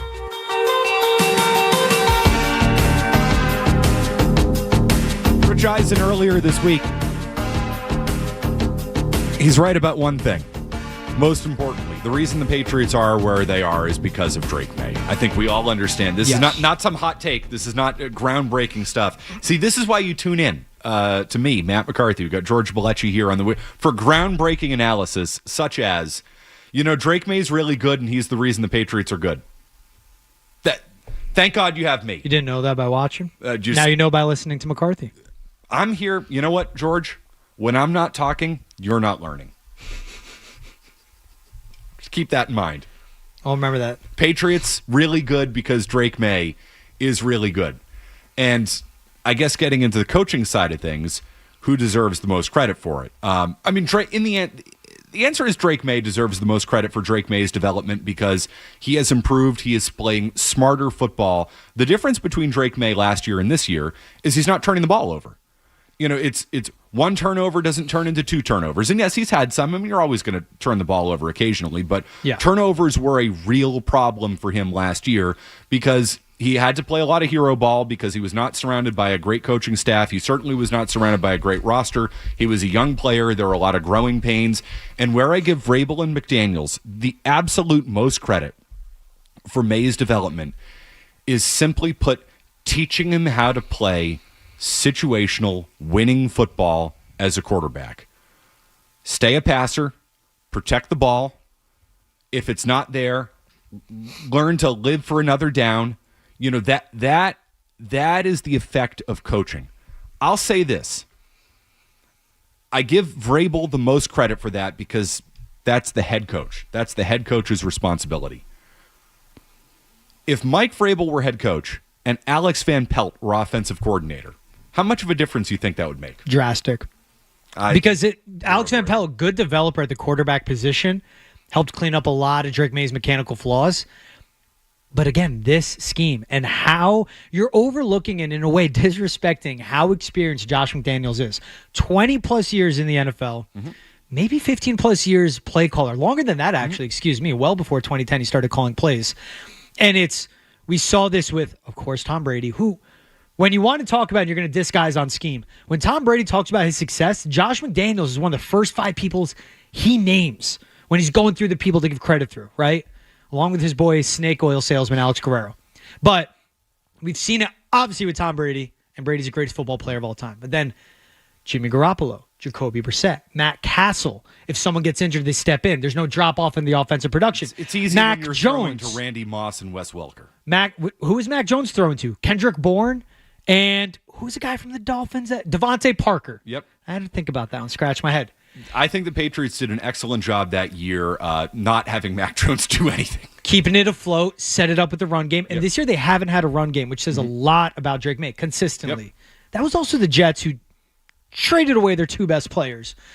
And you're facing that type of defense. But smart on Drake May and the Patriots and Josh McDaniels. They're picking on these rookie cornerbacks. These guys have no business being on the field. But when you bring up Mike Vrabel, where I give the credit, I go back to last week's win against the Buccaneers, down to the wire, and one of the key stops they had late in the game, it was a sack. Milton Williams, Harold Landry, both in on the play, and Craig Woodson in to clean it up. Vrabel guys. Mike Vrabel's construction, his coaching staff. He pushed for Thomas Brown, the passing game coordinator, to be in there. Travion Henderson, how good he looked. That was a Mike Vrabel and Ryan Cowden draft pick. I don't care what Patriots, propaganda, their version of Hard Knocks says in that draft room. That was not Ellie Wolf's pick. This is Mike Vrabel's roster. And we've seen Stephon Diggs step up, Travion Henderson, Will Campbell, Morgan Moses on the defensive side, the Milton Williams, who we'll get into his injury conversation, Harold Landry. We've seen these guys step up. Mike Vrabel dudes. You're buying into big coach. I'm buying into big GM. And don't overlook big GM, who just won the Super Bowl this past year. And I think we will look back on. Roseman's an excellent general. And we will look back and say that was actually one of the best teams we've ever seen. Pro Bowlers everywhere. All pro guys, excuse me. I don't put anything into Pro Bowlers. All pro guys everywhere. Wait, you think the 2024 Philadelphia Eagles are one of the greatest teams in the history of the NFL? When you look at that roster, yes. Lane Johnson, Jordan Mailata, how deep and good that defensive line is. A.J. Brown and Devontae Smith, who could be wide receiver ones for a majority of NFL teams. Saquon Barkley was the offensive player of the year. You need to win multiple Super Bowls to be one But of the the best roster teams. talent there, we will look back on and say that was one of the most talented rosters ever. That was one of the most dominant teams ever. They made Patrick Mahomes just look like nothing. They made that defense that was really good. They put up mad points on them. Like that was an elite Spagnuolo defense, and they dominated that game. I'm not getting into dynasty talk. I'm not saying it's going to be one of the greatest, Super Bowl, whatever, however you want to put it. We are going to look back on the Eagles team and say it's one of the most talented rosters we've ever seen. That's one of the best Super Bowl winning teams we've seen all time because of how talented they were. So I'm buying into big GM. Yep. And then with the head coach, what do you have to be as a head coach? A leader and a good delegator. Yes. Mike Vrabel did not overthink it. He didn't make Todd Downing his offensive coordinator. He said Josh McDaniels come over. Well, that because wasn't he his could have choice. done that. That was not Kraft his choice. forced McDaniels Yes. on him. But he then goes, let's bring in Thomas Brown. That's who he wanted as OC. Kraft wanted McDaniels, so he brings in Thomas Brown. But Todd Downing with his experience. Doug Marrone, obviously, that's a little bit of a Kraft choice. Real coach. But that's a real coach on the offensive line. He understood delegation. Zach Core is an interim defensive coordinator. I hope Terrell Williams is doing fine. Credit to Zach Core stepping up, and that's a Mike Vrabel pick. Yes, there's a Tennessee connection. This defense is firing at all cylinders. Now we'll see how Zach Core looks without Milton Williams. Right. So I would just say players matter more than coaches, and let's see what the You need Patriots. talent, Let's yes. see what the Patriots look like without their best player on the defensive side of the ball. The same way, we talked about for years. Oh, they don't have enough on the offensive side of the ball. Well, you have a quarterback and you have Stephon Diggs, and shocker that the offense looks better. And I don't think that has as much to do with again, the scheme, the play design, the style of the offense as well a lot of coaches want you to think. 617-779-0985 because players make plays. Nick is in Plymouth. Hey, Nick. Hey, Matt, I'm going to be all on your side on this. I've never been a Josh McDaniels fan, and I'm going to give you two reasons for this year. One, why is it that when Vrabel was asked how Josh is doing, he was all over the quarterback coach? He was talking about Ashton Grant being the bigger development for May, because he was the one that's helped him with his footwork. He's the one that's helped him with his reads He's and also a protecting the Vrabel ball. guy, too. It's the politics of it all. Again, it's big coach. This is my guy, not your guy. And I'll just tell you, too, the other thing that's a problem with Josh is he doesn't know how to coach to people's actual strengths. If you go look at the first 3 to 4 games, a third of the throws that May had were at or behind the line of scrimmage. This guy has a killer arm, and he was throwing those little dink and dunks that he did with Brady for years, and that's not the strength. If you had somebody like Kyle Williams, regardless of how good he's doing, you break him out and try to get one pass to him so that he can stretch the field and get those safeties further away from the other receivers because they have a good group with Hollins and with what Diggs is doing. Except the only problem with that, and I got to let you go on that, is Kyle Williams and Drake May are not on the same page. So it's nice to say really fast, go far, throw ball far. They weren't protecting anybody for the first 4 weeks. The offensive line has figured things out. I know he said he agreed with me. I think McDaniels is a good coach. I just think McDaniels is a good coach for different reasons than you think he is. I wish we didn't just hang up on Nick. So, Nick, we're up against it. You're saying that now that Drake May is throwing the ball deep is because he's calling his own plays in the huddle. No. You're going to say he doesn't know how to address people's strengths. He knows what he's working with. Check down, Charlie. What you are the first 4 weeks of the season to the next 4 weeks and the 4 weeks after that, there's development throughout the year. Just because you're running an offense one way and you come out weeks 1 through 4 and say, this is what we're doing, doesn't mean you have to do that week 12. Drake May had a turnover problem. We're seeing him overcome that. Josh McDaniels in a brand new scheme and system for Drake May was taking it easy on a quarterback that doesn't even have a full season of NFL starts under his belt. He was doing it little by little, not drinking from the fire hose, go drink out of the water fountain, right? And then, yes, when he saw it open up, he goes, all right, this guy can sling. He's making the right decisions. Let's open up the playbook. Weeks 1 through 4 is so vastly different weeks 4 through 8. To say he doesn't know how to play into people's strengths, again, like, what do you think Chris Hogan was when he wasn't in New England? And yes, he's playing with the greatest football player of all time. How does that guy get open? And that's where there has to be credit to the offensive coordinator, who, by the way, we're talking all scheme and play calling. Ashton Grant, Mike Vrabel brought him in. He came over from the Kevin Stefanski coaching tree. He was in Cleveland this whole time, West Coast background. Yes, Josh McDaniels, the offensive coordinator. He's the quarterback coach. He's the wide receiver coach. That guy is so involved in every part of the offense. He is that. So, like, to just say he doesn't know how to coach people's strengths, I'm sorry. Nick, great call. That was naive. 617-779-0985. We'll continue. It's Matt McCarthy, George Balekji. We got NFL games starting here at 1 o'clock. We got to get into the end of this Dolphins game, which was just, you want to talk, I know. They won by a field goal I know. in overtime, the Dolphins. George. Look at that. No, I know you're a coachist over there. You're talking about how amazing this Mike McDaniel scheme is. Don't put words in my mouth. George, did he say the Mike McDaniel scheme is great? I did. He's trying to make the point of coaching, so yeah. Yeah, his scheme is great. His scheme. His talent sucks. Scheme. Who's not there? Who got fired first in Miami? The GM. Oh, talent sucks. Trust me, McDaniel's also to his brain. He's on his way out. Yes. Well, he's not getting fired now. He won with everyone watching. He tried. I mean, he tried to get himself fired. Give me that severance, please. We'll get into all this and the NFL game starting next. See, this is why you tune in to me, Matt McCarthy. Boston's home for sports. 98.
Boston sports fans, it's 98.5, the Sports Hub. Paisley Media Group Station.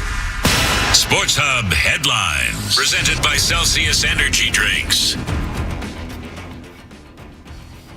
From Spain, the Dolphins beat the Commanders 16-13 in overtime to wrap up this season's international series in the NFL. Tua Tagovailoa, 171 passing yards, no touchdowns, no interceptions, though. Miami gets a win. They're 4-7 on the year. Commanders fall to 3-8.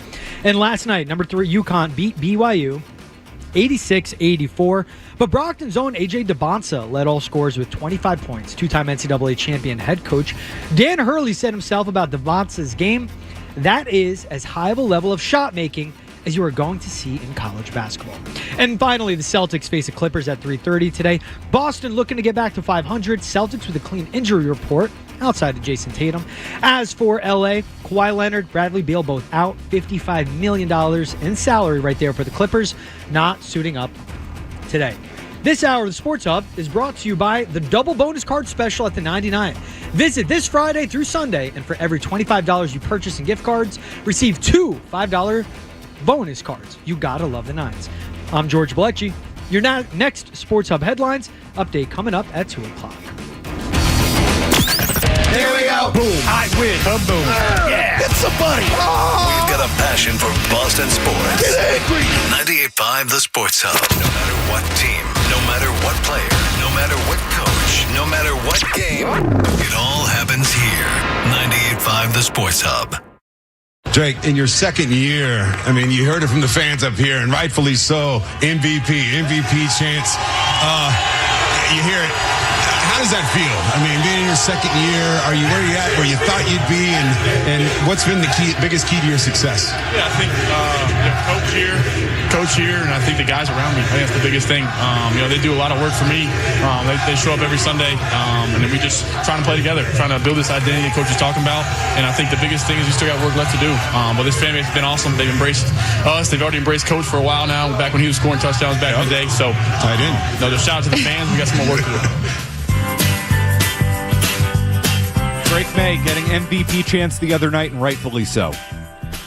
And when asked, what's the difference between last year and this year, he says the coach and the guys around me, which means the head coach, so you're and buying the players around him. So what is it? Coaching industrial complex? Well, it's either the coaching industrial complex or the industrial coaching complex or big coach. I'm still workshopping all of that. So look at Drake May crediting the coaches. Yes, the coach. So the coach.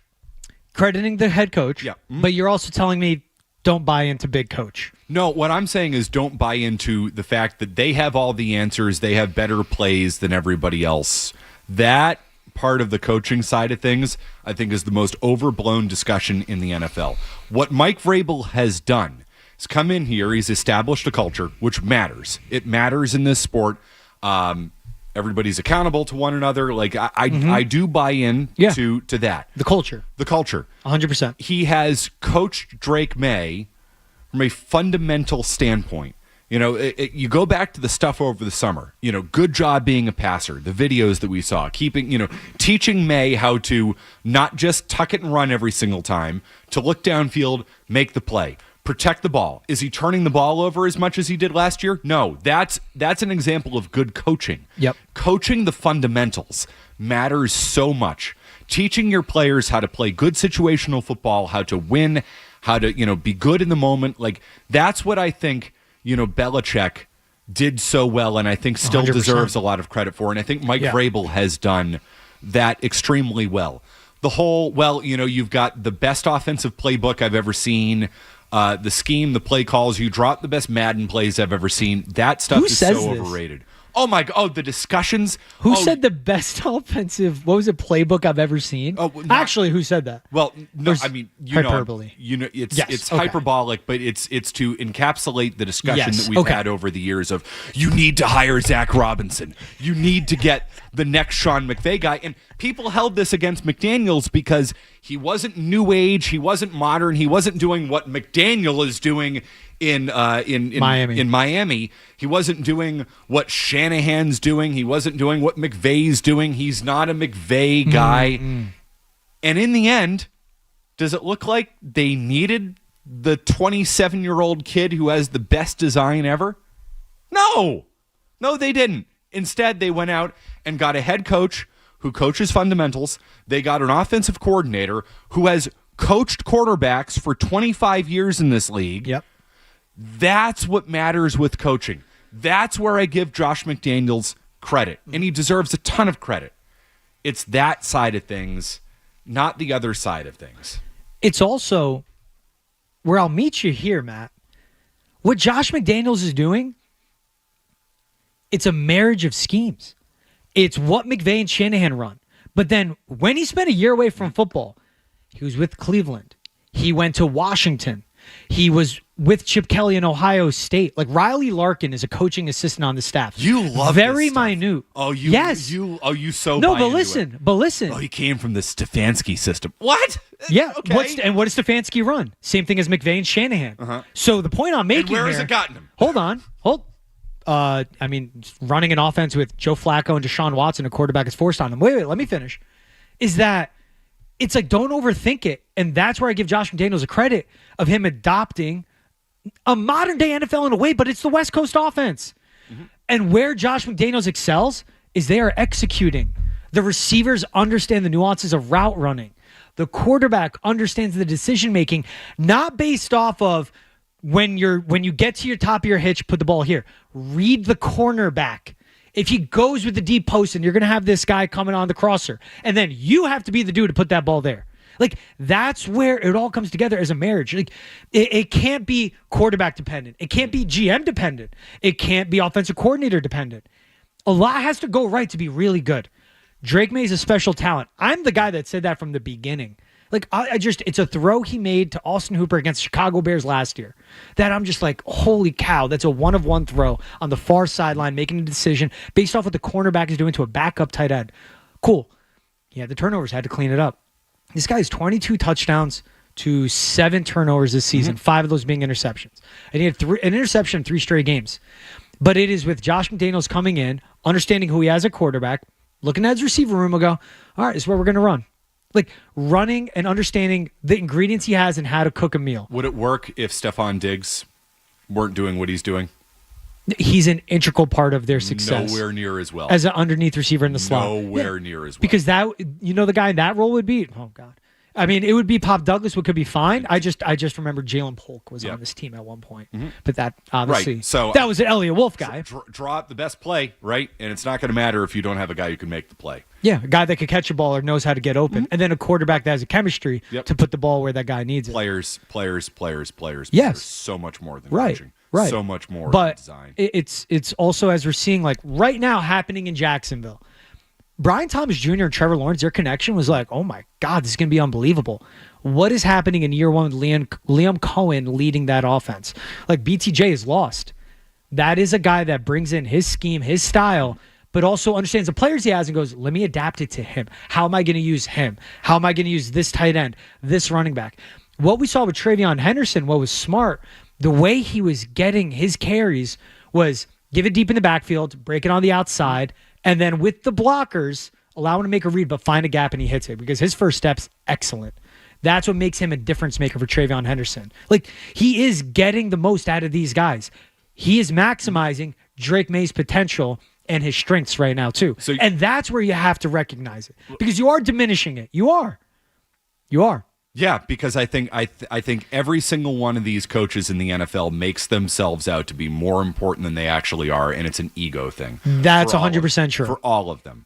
I think players matter more than coaching in this league. Now, Yes. it goes hand in hand. I think head coaching in this league, I think head coaching in the NFL matters so much because you have to run a culture. You have to, handle game situations. You have to manage everything. The CEO type role. It 1,000%. So much. And scheme matters so much less. And I'll tell you why it matters so much less. Because I watched the Miami Dolphins, and you were in here pants off for Mike McDaniel. Okay. And his scheme. Like, can we run back the hyperbolic Matt McCarthy? Do you want to Matt summarize? Hyperbole McCarthy. Do you want to summarize how you feel about him? Good scheme. You said And the excellent scheme, didn't you? Yeah. Yeah. For the strengths of Tua Tagovailoa. Hey, 1, 2, 3, put the ball here. Because that's what he has to think for Tua. Like, Kevin O'Connell with Sam Darnold. Yeah, I'm naming the play callers. Yep.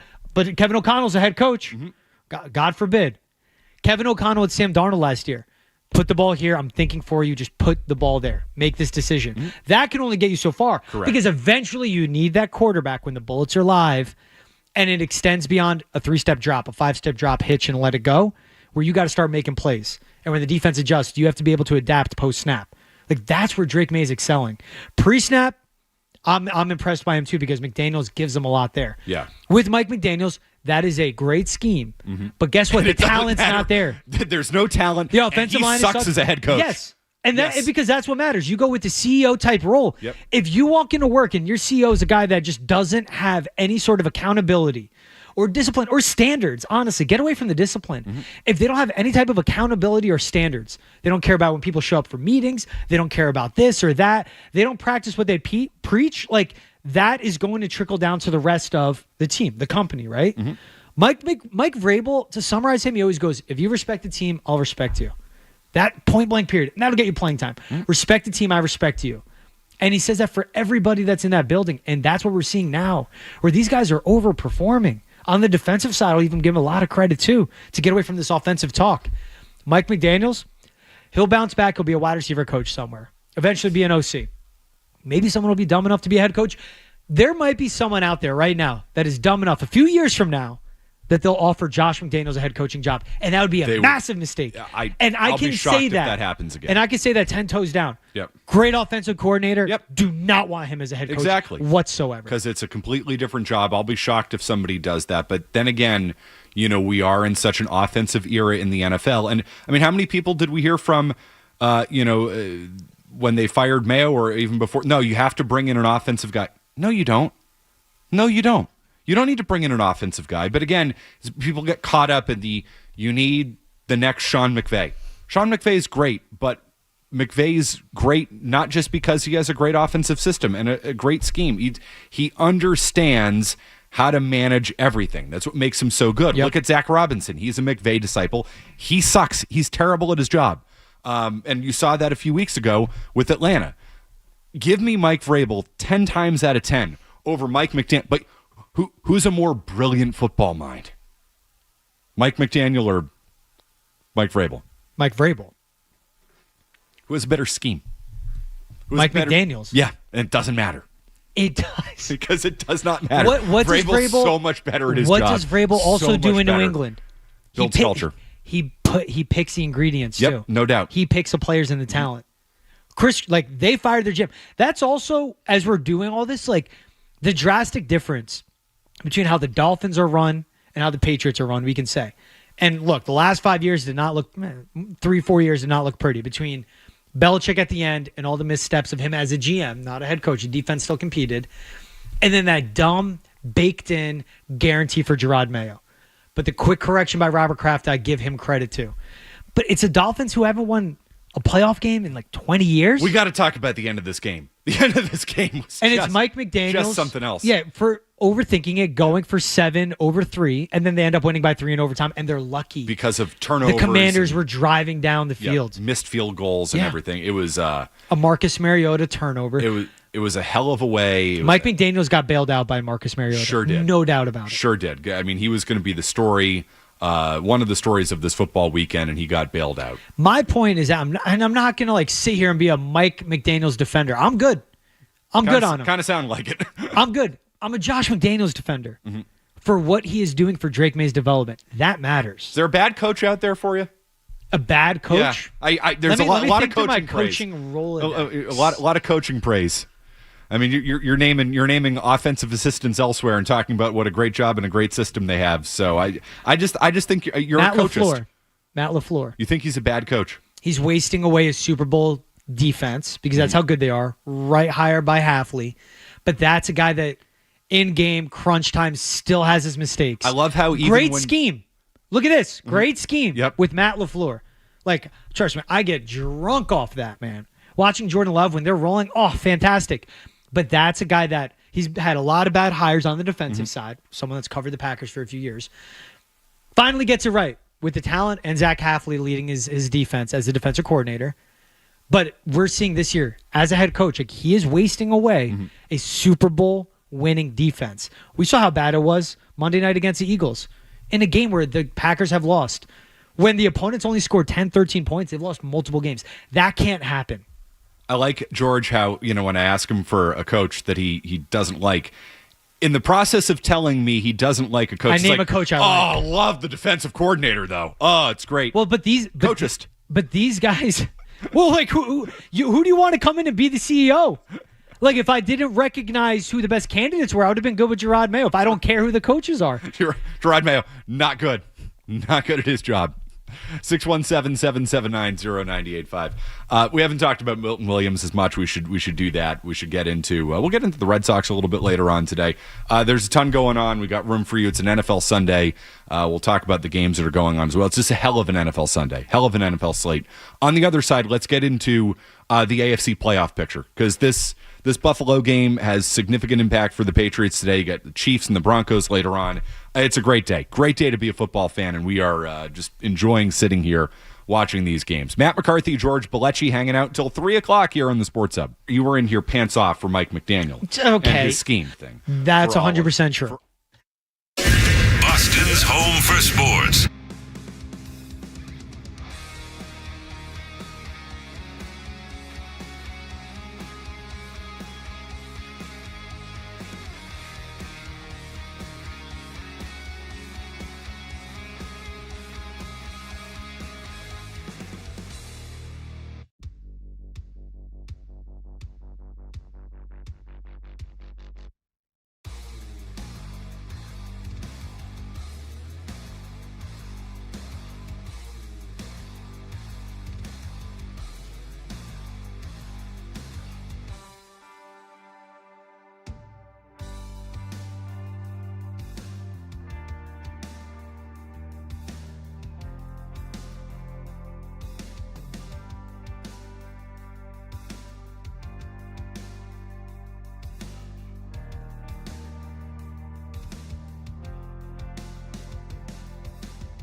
sports. Yeah, we got that covered. 98.5 The Sports Hub. Left hash. It is straight through. The Miami Dolphins win it in Madrid.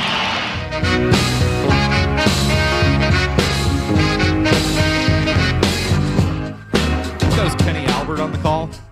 It's like, get me out of here. Get me back to the States. That game was a mess this morning. Entertaining. I'll give you that. It was entertaining, but Isn't the saying something like entertaining as a car accident or something? Yeah, that game was a car accident. The end of that game was a car accident. And frankly, the AFC playoff picture has been a bit of a car accident this year. Good news for the Patriots. I mean, I'm not complaining. Don't get me wrong. They enter today with a lot of big games on the slate around the AFC today. The Patriots have the best record in the conference at 9-2. George, what do you overall make of this playoff picture, and what do you make of where the Patriots stand in comparison to the rest of the conference? First off, shocked. 11 weeks into the one seed. You and me both. But that is a reflection on the Bills, the Chiefs, the Ravens. The Iron, yeah. And then the Bengals without Joe Burrow. That is what it is. But this is also part of any pro sport, any sport in general. Like, you need luck along the way. They've been lucky with, first off, point blank period, Matt. And Mike Vrabel could be as prickly as he wants about it, and rightfully so. Like, the NFL, it's hard to win. You beat who you're given. This schedule is easy. Fact number one. That's how they have 9 wins already.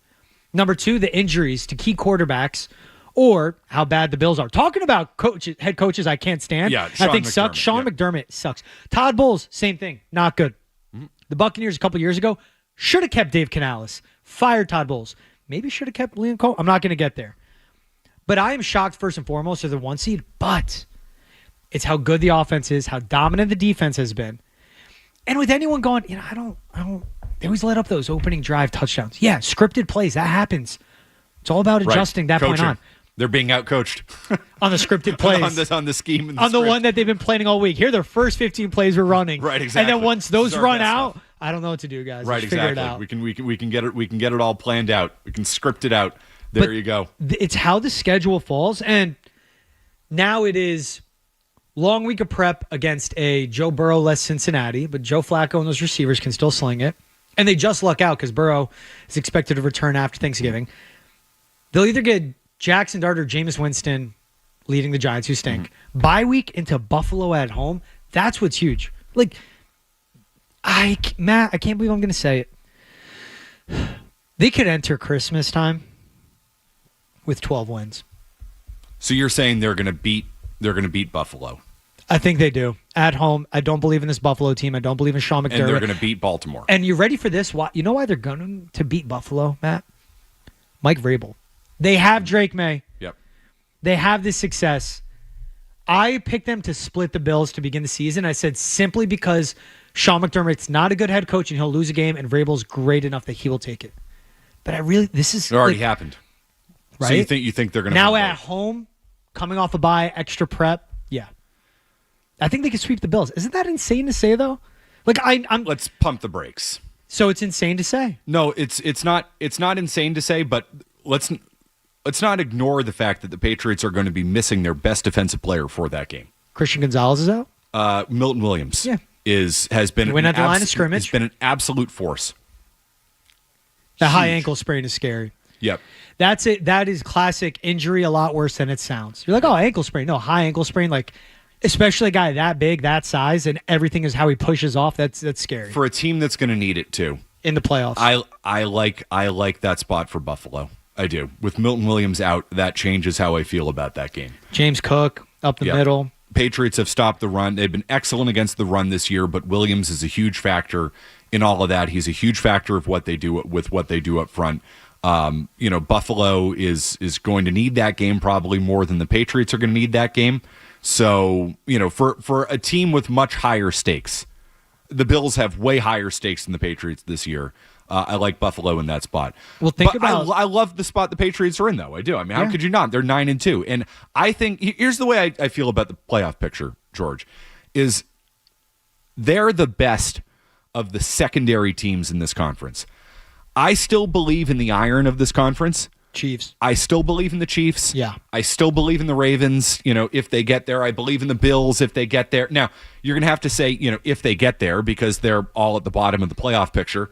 But it's just one of those, it's a weird year, as he said. Luck happens, flukes happen in the NFL all the time. It feels like the playoff picture is reversed from where it should be.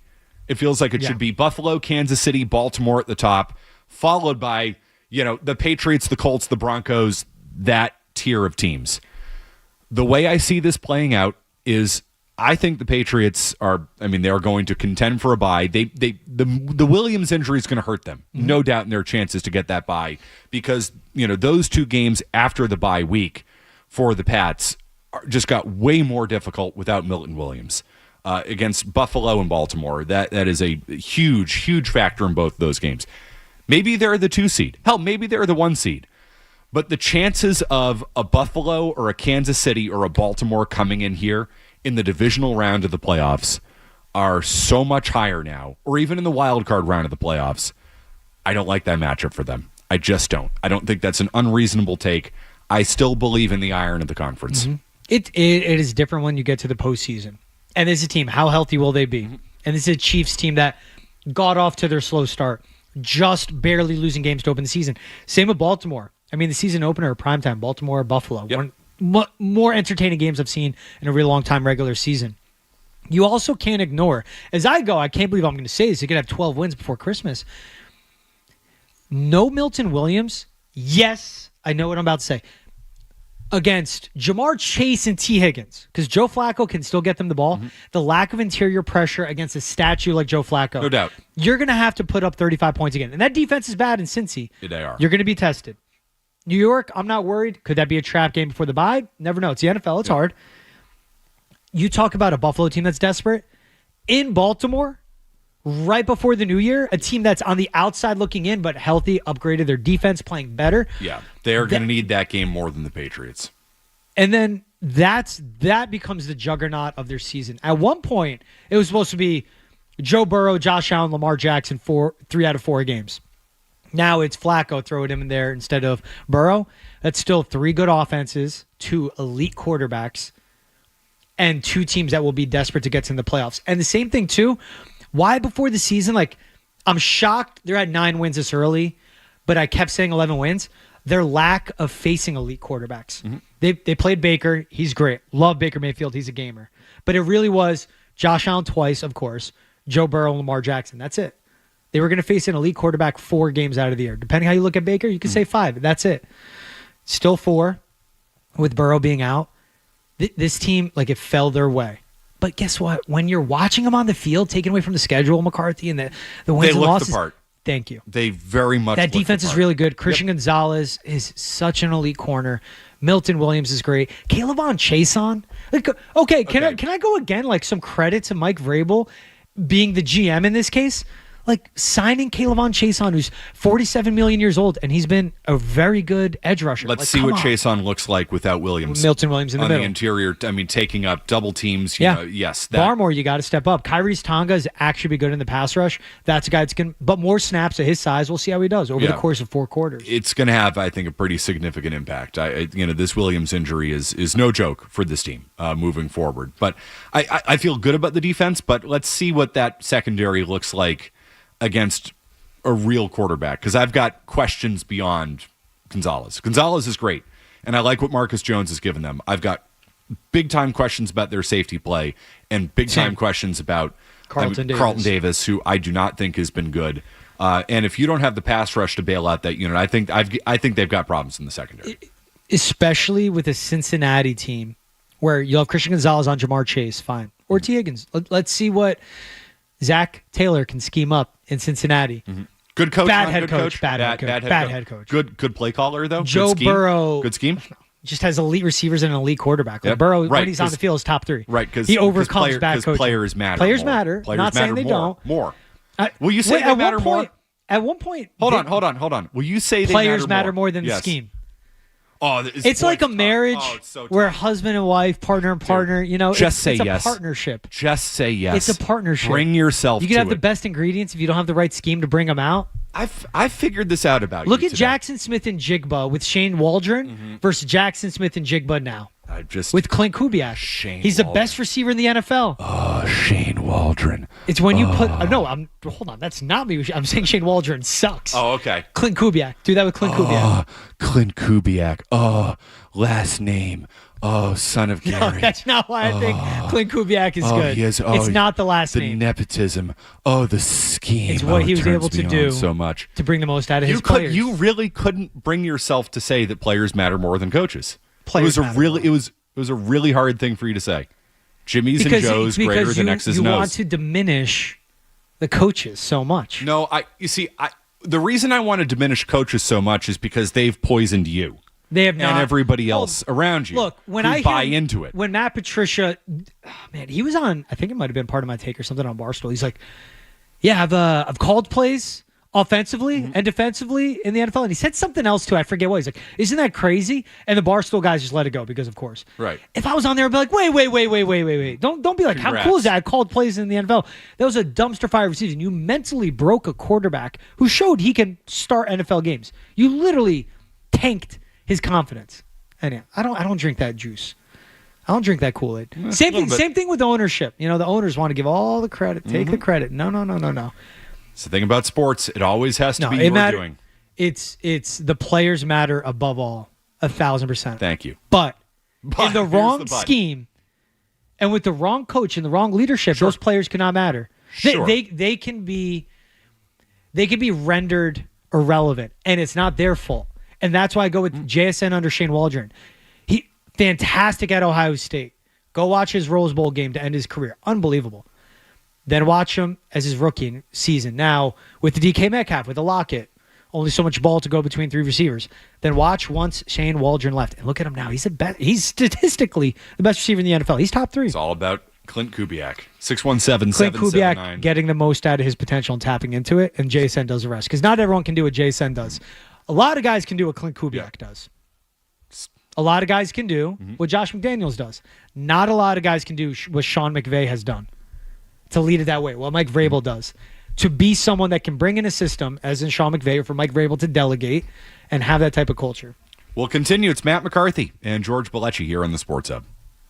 Clint Kubiak. Oh, last name. Oh, son of Gary. Boston's home for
24/7. We're Boston's home for sports. 98.5 The Sports Hub. It's just amazing that the Patriots went through, there was, okay, Brady left, and then let's see how they compare. Oh, Brady won the Super Bowl. Oh, but the Patriots are still kind of a playoff team, but are they really? Oh, wow, the bottom fell out. The bottom fell out 22-23. Then last year, they made the promise to Gerard Mayo. They felt compelled to see it through, and I understand that, but they also were willing to admit their mistake. The properly functioning teams admit their mistake and don't double down on it. They recognize they got it wrong. And then Vrabel's out there, and boom, and here we are, 9-2, 9-2, the first team to 9 wins, and it's just a matter of time before they clinch their playoff berth. The question is, can they hold off the Bills and win the division? You look at the upcoming schedule; they should be 11-2 at the bye.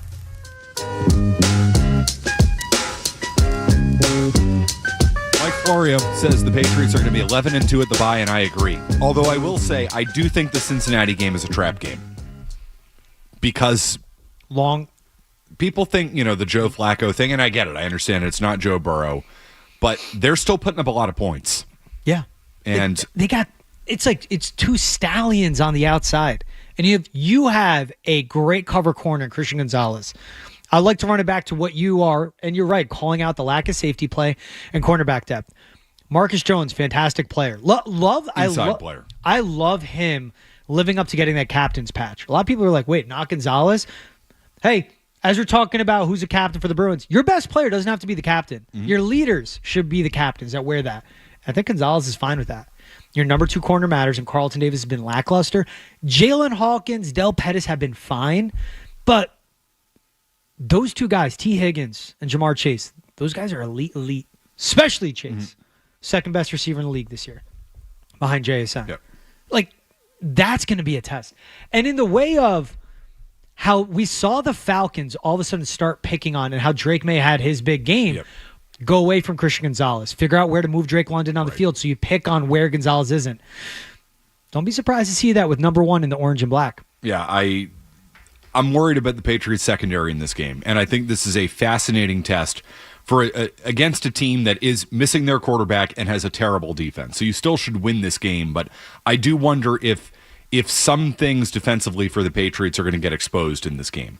Because, the schedule is what it is. You play who you play, and the Patriots have taken advantage of it. But in the NFL, I mean, there are games that teams lose every week to teams they should not lose to.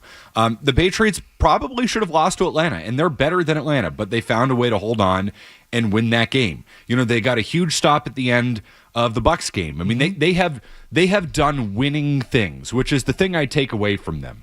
Yes, the competition has not been great, but I think they're building something. I think the team is getting better as the year's going on. I think they get better in the majority of games as they go on, which is a sign of a team that is building a winning culture. And when you face better competition, you can lean on that, and I think that'll show up in these games. But I do think this Cincinnati game poses some challenges for them. I do think it's one of the tougher games remaining for them, which sounds crazy given that Joe Burrow's not going to play. But I think this is a sneaky, and maybe not so sneaky because I think we're going to talk about it all week, a sneaky, challenging matchup for them this weekend. No, you're right. And it's the long rest, like the unofficial bye coming off a Thursday night win over the Jets. That's a Cincinnati team that can put up a ton of points. They lost by 1. They scored 38, lost a game. They scored I think they broke 40 last week. 47-42, they lost to the Bears. And the Bears tried to hand that game to them, but you got to make stops eventually. In a way, too, they should have lost the game against the Falcons, but they hold on. And guess what? Good NFL teams find a way. That Buccaneers game came down to the wire. This Jets game was kind of a quirky game, but that felt like a Thursday night game. Yep. Team trade away their best players.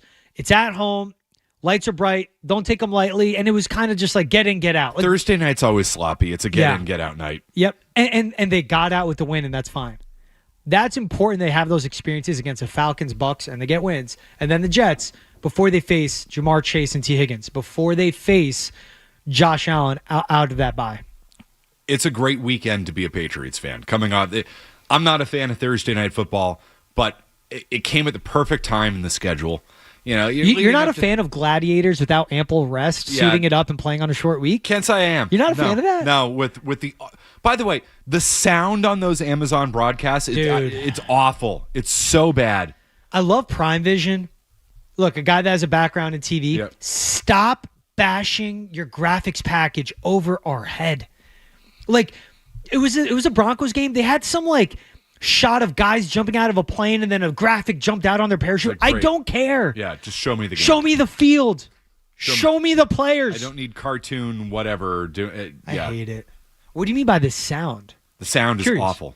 Like the gnat sounds of the crowd. And it just sounds like the game is being produced in an attic. Yep, I agree. There's something about the streaming, and I don't know enough about the technology of it. And I was watching on Channel 5. I was like, I'm not even gonna. I've got cable, so I'm not gonna bother firing up the stream because I know I'm gonna get a better experience by just being able to punch in 805 on my remote. Yeah. But knowing that the sound came from the stream like that, the sound it sucks. There's no other way to say it. Sound coming through the stream should not affect the audio quality. Agreed. I don't know what it is. So that's an Amazon. It's issue. an Amazon production thing, but it just sounds tinny. Sounds I don't know. Yeah. So I'm not sitting around watching a lot of Thursday Night Football anyway. If it's a good matchup, it's a good matchup, and I'll sit down and watch it. But I'm not going to seek out, put it this way, if this Commanders-Dolphins game were a Thursday night game, I've got better things to do. So agree. That's how I feel about that. But I never, ever, ever will judge a team. Because I think there were times in that game where the Patriots didn't play their best football. I never judge a team for not playing their best football on Thursday night. I'm just not going to do it. Everything about it is... Or week 11 of a tier. 17, 18-week season. Like, you're going to have lapses. You can't be firing at all cylinders the entire time. Right. And I think they've done a very good job managing those lapses, which is the sign of a winning program, and that's what Mike Vrabel has done. 617-779-0985. How about Fitzy in Halifax? Down at the lake, Fitzy. What's up? What's up, McCarthy? How you doing? How you doing, Fitzy? I'm doing all good. I'm in my truck right now. I'm not in Halley, though. Hey, so I've been listening to you guys going back and forth about scheme and coaching, and you guys are conflating scheme with play calling and offensive philosophy like a system. Scheme is what you do in a specific situation if you have a weakness that you're trying to hide or if you're trying to exploit a specific situation. What they're doing right now is they're using a system. They have strong coaching, they have a strong system, and they're using it to maximize their players because they finally have talent. No, I think he's totally right about that. Again, things look better when Stephon Diggs is out there instead of Pop Douglas as your number one receiver. Things look better when Drake May doesn't turn the ball over, develops, turns into the player that he has turned into. Yeah, all of that. Things look better when Stephon Diggs is out there to complement Kayshon Boutte. Yes. Who's good as a down-the-field receiver, has good hands, and then you have a quarterback that can put the ball right where he needs it. Yeah, 100%. How about Matt and Braintree? Hey, Matt. Hey, Matt. I was just wanted your opinion on the rumor. I don't even know it's a rumor. Just the scenario of Belichick possibly going to the Giants in the offseason. That game last night, watching Belichick, as like an anti-Belichick guy, I just loved watching him in pain. But like, I feel like the football gods just aren't going to let it end with him like that. And I just feel like there's some remote chance that he actually does get hired, which would be great for entertainment purposes. So the whole like Belichick is committed to UNC thing, he's not committed to UNC. That's why the buyout is structured the way it's structured. I just don't know if the Giants would be interested in it. I don't think the Giants should be interested in it based on the way everything has gone at UNC, based on the way that things ended in New England. It's sellable to a fan base and that it's homecoming. And don't believe for a second when Bill says that he's not interested. The reason he's saying he's not interested is probably because the Giants are not interested. That's where this story is. It's not a Bill thing. It's a Giants thing. If the Giants are interested, Bill Belichick is going to be the next head coach of the New York Giants. My guess is the Giants are not interested. I can't predict what the Maras will do. I do like that is an organization that is not as well run. No. I think everyone's come around the reality of it though. Yeah. Super Bowls in 2007, 2011, Tom Coughlin, Eli, all that great. Right. Obviously when Parcells was there, Lawrence Taylor. But otherwise, like the Maras have not done a fantastic job running that organization. Like, how many head coaches have they been through? So I can't write off that they're like. Agreed. If I'm an owner of an NFL team and someone goes Bill and I go, don't say it, get out, don't finish that sentence, and come back in when you have an actual candidate. But with the Maras, they'll kick the tires. I think Would that be the right hire? No, that should not be a serious conversation. The Belichick... They've been so unserious about everything, though. And that's my thing. Right. And again, that goes to my... Someone's going to be dumb enough to offer Josh McDaniels a head coaching job. The rumors, I like how you worded it in like laughter. Like, I don't know if they're actual rumors. That's probably Michael Lombardi putting out Belichick to the Giants. Like, put this out there. Let's see the public reaction. Drive up the price of UNC. Information is currency. Yeah. All of that. Like, no, the Giants, they're going to look at like a Jesse Minter, the defensive coordinator for the Chargers.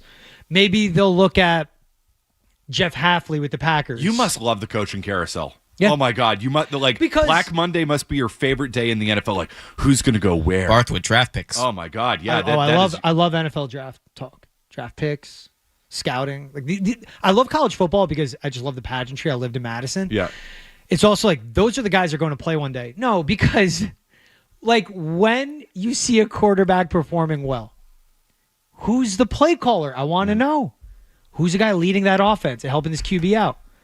And then it just helps you paint a better picture where the credit goes. Yeah. Someone like you that is a truther on coaches, I think you'd be more in tune, McCarthy. Because... Oh, you're saying I'm not in tune? No, because as JSN does so well, you know, you'd be a guy who'd go, Mike McDaniel, not McDaniels. Yep. McDonald, excuse me, the head coach of the Seahawks. Look at what he's doing, JSN. No. Actually, it's Clint Kubiak. Oh, it's about the wide receivers coach and the offensive coordinator. Oh, well, it's what these teams do. How did Dave Canales get to where he is? Work his way up, and then eventually Dave Canales talk with the North Carolina. There's nothing. There's Carolina George. Panthers. I am so compelled right now by Dave Canales talk. Who is Dave Canales? Get away from it. Dave Canales, who head coach of the Panthers. Stuck with Bryce Young. Great, fantastic. Look what he's doing with Rico Dowdle. How is this guy doing this? Head coaching matters. Play calling matters. I mean, you love Vrabel.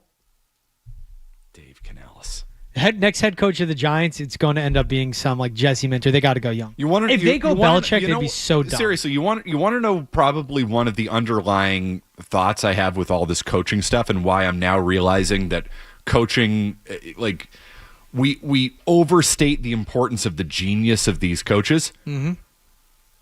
Belichick. Who I bought into that for years and years and years and years and years. And of course, yes, he was a tremendous coach and a great coach. Greatest head coach of all time. He's certainly right up there. If not the greatest, one of the greatest. Who's up there that you would put above him? Lombardi. Guy that coached when there was like 8 teams in the league? So I would hold that against Lombardi. I would say, Bill Walsh, Lombardi, Belichick. Finish his Belichick thought. I want to hear this, yeah. Look at how he looked after his best player left. The greatest football player of all time. Yeah, we now understand what Brady was covering up for. Brady was far more responsible for it than Bill. Bill had, of course, played a role in it. Yeah. Especially early on. And yes, coaching matters, but I kept having to hear, like, well, they designed this scheme. Again, it's the Matt Patricia thing. I have one of the greatest plays in NFL history. Honestly, that's the Bill Belichick thing. But that's the Bill Belichick. He's a bigger ego than anybody. All these coaches have massive egos, and in the end, if you don't have the players, it doesn't matter. In a city of massive egos, though, Bill Belichick is the Empire State Building. In the biggest skyline you can think of, think New York City, he is the one that stands out above them all with his ego. With Belichick, what his undoing was his ego as a general manager, as a guy, to your point again, and this is what Vrabel did right. He delegates and he understands building out a staff. At the end, Belichick didn't want to hire anyone new. Wanted to stick with Patricia and Joe Judge because he didn't have to teach him a new scheme and he could trust them that they would just be minions for him and they would eat the BS that he would feed, right? That's what it became for him towards the end. And also his lack of drafting at all. Yep. So that's why, look, I love getting crap for loving who the coordinators are. Yes. Oh, and I love getting crap for like today. Being so locked into the draft and who these prospects are. That stuff matters. And it's fun because when you see someone like Bill Belichick F up time and time again, building the staff, drafting, it's not just calling them out and asking for accountability. It's also going like, dude, this is what it was. A Joe Schmo like me knows it. Bill, why don't you? And that's what I can't get out. But when I use that term like eraser, that's why I came with Brady. He was an eraser for Belichick and his lack of being a good GM. 617-779-0985. We've done a lot of football. We'll continue to do a lot of football throughout the program. We're here until 3 o'clock. Speaking of egos, though, some Scott Boras comments this week that we have to get to. And the latest on Alex Bregman and the Red Sox offseason. I think this is going to be a fascinating Red Sox offseason. We'll get into all of that. Celtics coming up later on in the day. We should get into the NBA investigation as well. I'm sure they're going to get to the bottom of all of this gambling. Of that, I have no doubt. They're going to be so transparent. Oh, my God. I mean, Terry Rozier, nothing to see here. Oh, wait a minute. He's going to federal prison. Never mind. Sorry. I don't know how we missed that. I don't know how we missed the gambling ring he was involved in. Whoops, our bad. We'll be better the next time. A lot coming up here in the 2 o'clock hour of McCarthy and George Balekji here on the Sports Hub. Boston's home for sports.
Essential Sports Hub headline presented by Celsius Energy Drinks.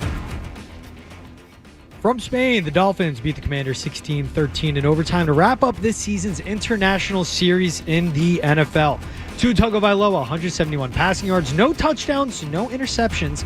Miami gets a win, improved to 4-7 on the year. Last night, number 3 UConn beat BYU 86-84. But Brockton's own A.J. DeBonsa led all scorers with 25 points. UConn head coach Dan Hurley said himself about DeBonsa's game, that is as high of a level of shot making as you are going to see in college basketball. Celtics face the Clippers at 3:30 today. Sean Grande, Cedric Maxwell will be with the call here on the Sports Hub. Boston looking to get back to 500. Kawhi Leonard, Bradley Beal, both out for the Clippers. Sports Hub headlines are brought to you by Celsius Energy Drinks. Refresh your energy with zero sugar, essential vitamins, and proven ingredients. I'm George Balekji with the Sports Hub headlines. More 98.5 after this. No matter where you go, you're always connected to Boston sports with the 98.5 The Sports Hub app. Download it wherever you get your apps today. When it comes to Boston sports, we're fans just like you. 98.5 The Sports Hub. And give the owners credit in 25. You know, they went out and spent some Starbucks to bring in a Bregman blend that led them to the playoffs. So I'm sure the Boston fans don't want this to be just a cup of coffee.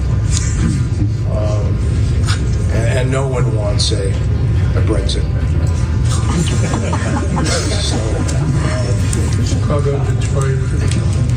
I think all teams learned outside of Houston that if you want to have someone that's going to lead a championship army, there's no better general than the Brigadier.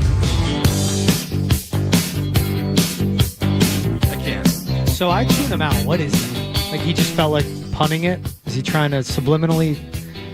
Oh, he does this every Brexit? year. He does his media Cup of gatherings, coffee? and he Oh, I does know all that. these horrible puns.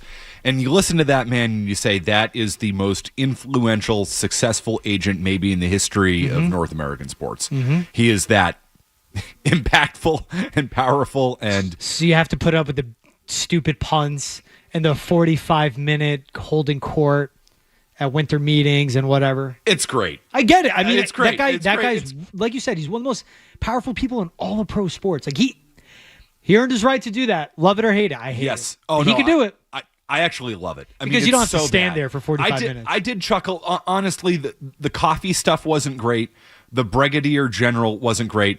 The Brexit, Yeah. that was pretty good. I'll give him that. That was honestly one of my favorite Scott Boras puns in recent years. Brexit. Do you want a Brexit, George? You want a Brexit? Absolutely not. What are you willing to pay? And if that's it's what like matters. 5 years, 150. Are you willing to go that far? $30 million a year, yes. Yeah. I, For that, 5 and years. That's and like the length I'm fine with, because when you look at the window and how important he was defensively, how good of a bat he is, and I'm talking pre-injury Bregman, because once he dealt with the strain, his legs were never under him when he returned. But that's a guy that fought back much sooner than we expected to be back in the lineup. He was huge for their success. As a Roman Anthony, I project him to continue to get better and build on a amazing season, not for a rookie, for any MLB player, how in command he was. Garrett Crochet's the ace. Brian Bayo, I hope he's better next September and into the postseason. And they add in certain parts. Peyton Tolley, early. Let's see the step-ups they make in the rotation. Like all of this. He's a pivotal part of the core on why I believe in this Red Sox window. $30 million a year, 5 years, I wouldn't think twice I would do it. Yeah, I think twice, but I still do it because I think he's so important to this team right now. I think you have to overpay for it. And that is an overpay. And that's fine. Overpay if it gets you a ring. I'm not concerned about the overpay in terms of the money. I'm concerned about the years.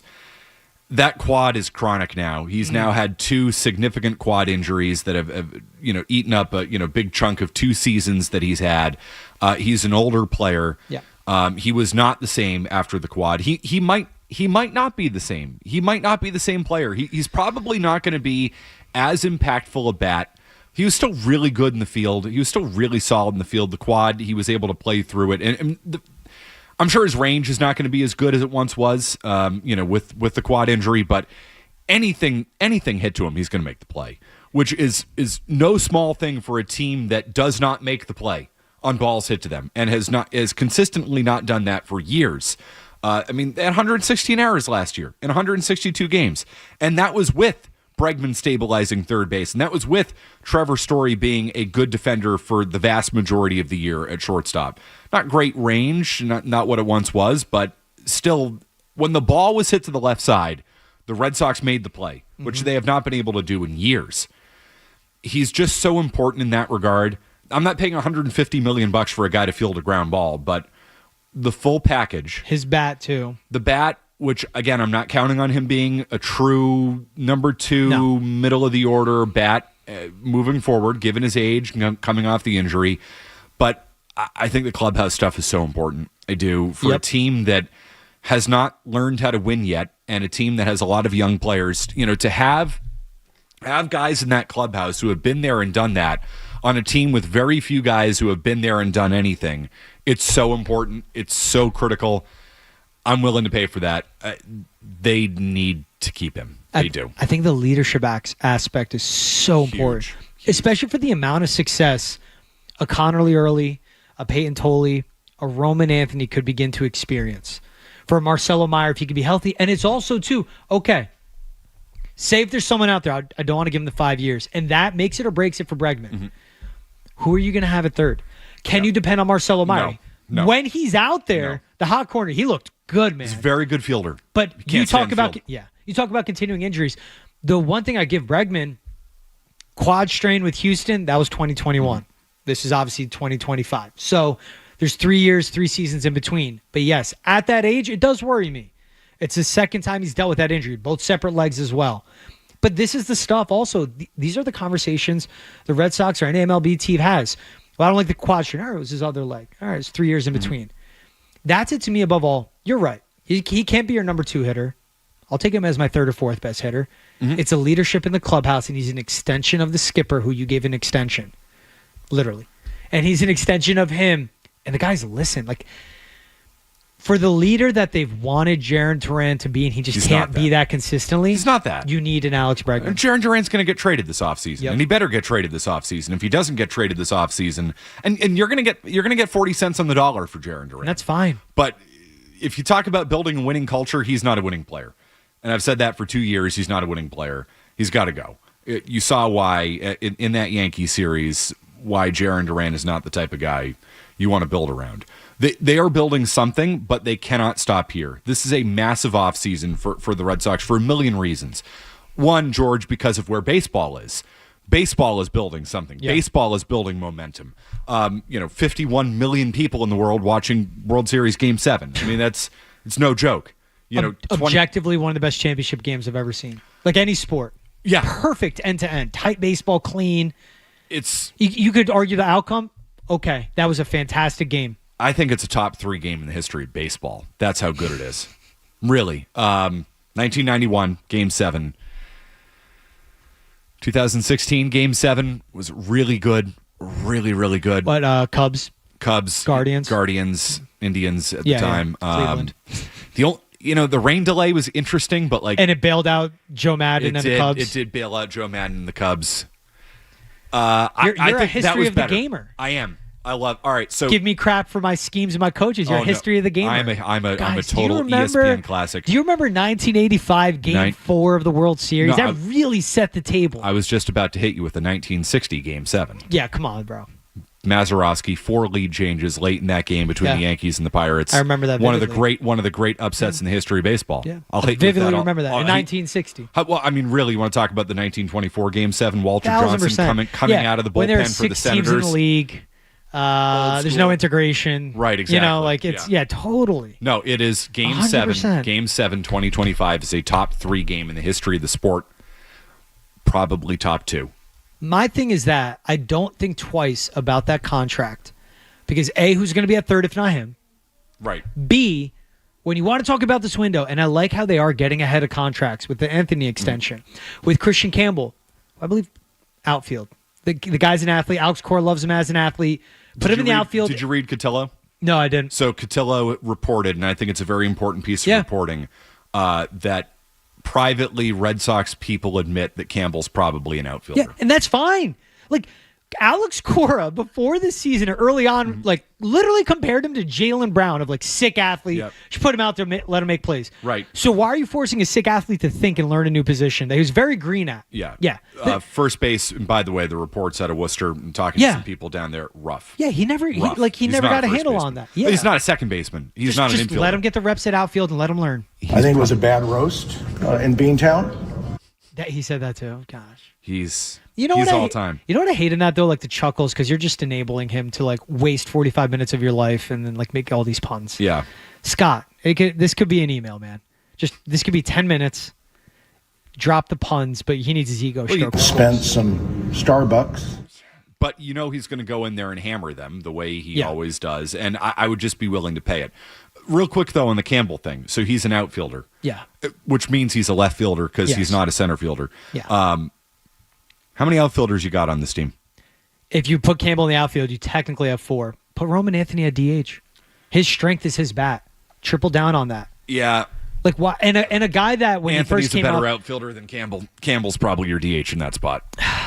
Which I know, But because if he runs, he's such an athlete. Yeah, but that's like, my thing. But Well, he can't play, so that's his But can he problem. play the outfield? We'll see. Well, right. so- like if he's qualified as an outfielder, he can play. I'm not putting Roman Anthony at DH if Christian Campbell can't play the outfield. Point blank. Period. Like I'm not gonna be like, well, I want Roman at DH. I don't care who we put in the out. No, that matters. But if it's addition by subtraction, if Duran is gone, then I believe it would be Campbell, Rafaela, Abreu, and then Roman Anthony as your DH. Yeah, I'm not fine having options. I'm not convinced. Rafaela. I'm not convinced Abreu's here either. And no one wants a Brexit. So the Campbell And thing. Abreu ending instead Okay, of abrupt. so Abreu upped. they probably want to sign a DH type. You know, Alonso is a good fit. Schwarber is. How would that guy be in Boston? How do you think Schwarber would handle Boston in the media? Great. Has he ever done it before? I know, right? Has that ever happened before? The only has he been a guy that's been selfless and like played first base? Yeah. Oh, okay. Right. Yeah, and he has with Boston. He's a good fit in the sense the only thing is he's a left-handed hitter. I mean, I'll take it. Power hitter. Come on. Yeah. I don't care if I have 25 lefties. If it's Schwarber's one of them, I'm taking him. Yeah, I mean, I do.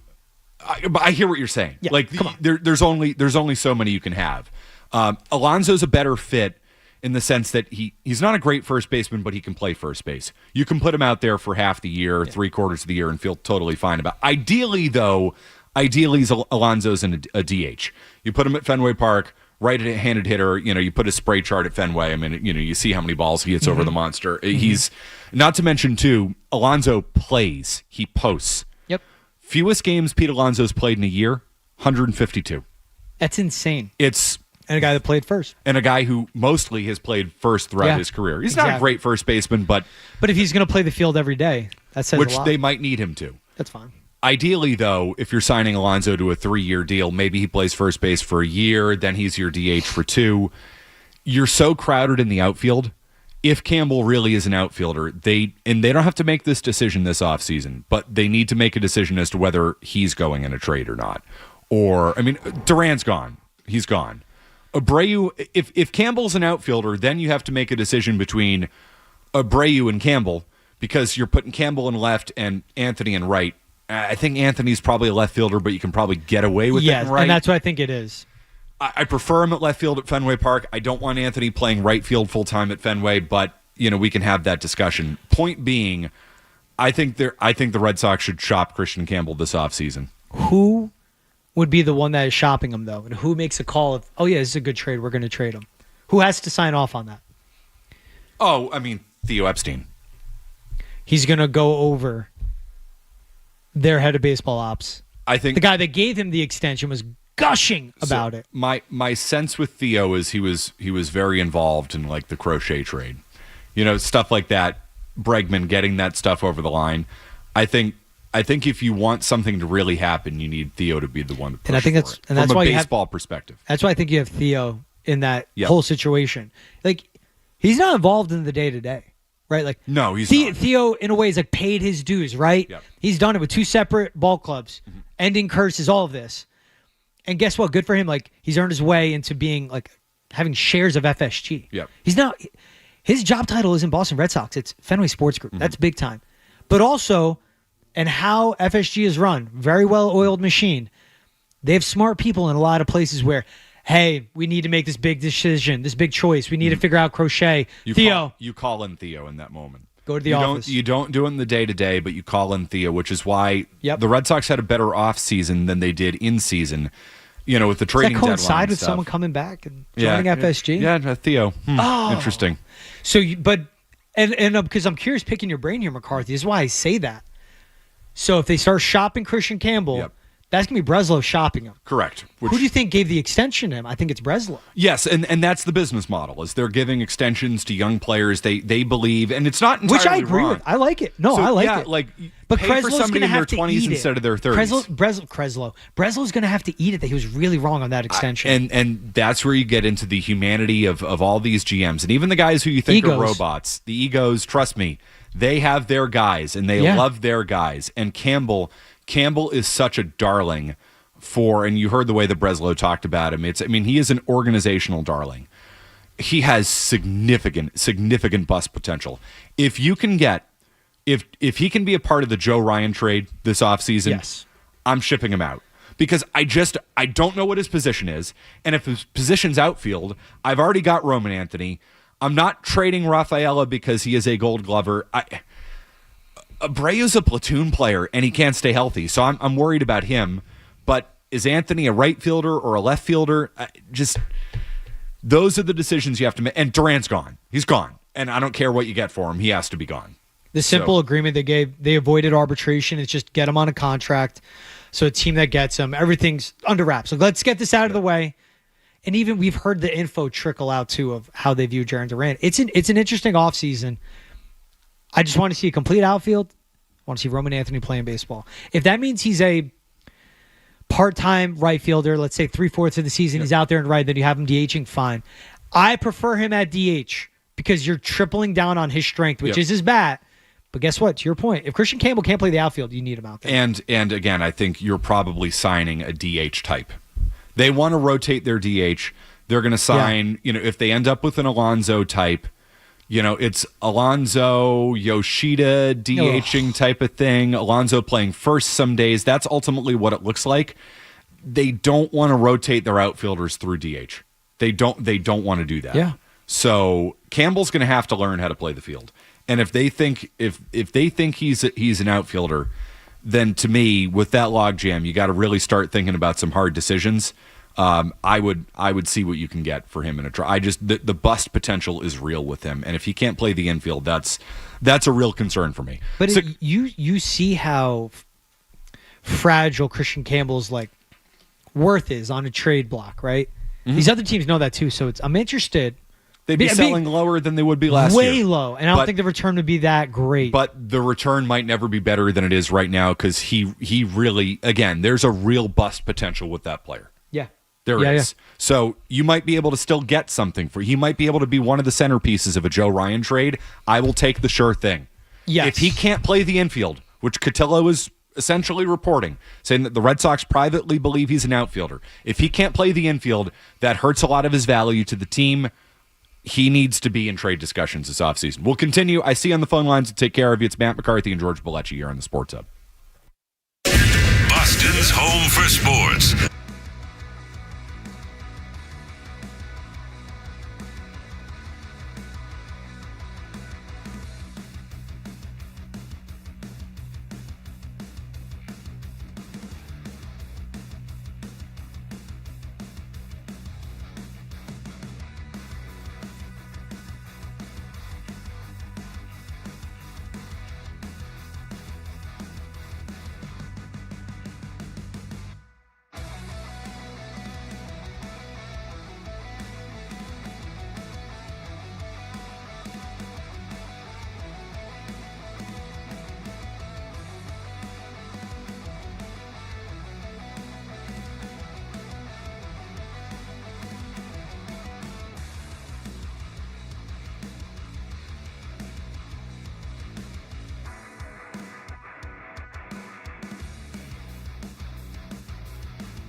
The Celtics, the Patriots, the Sox, the Revs, and you.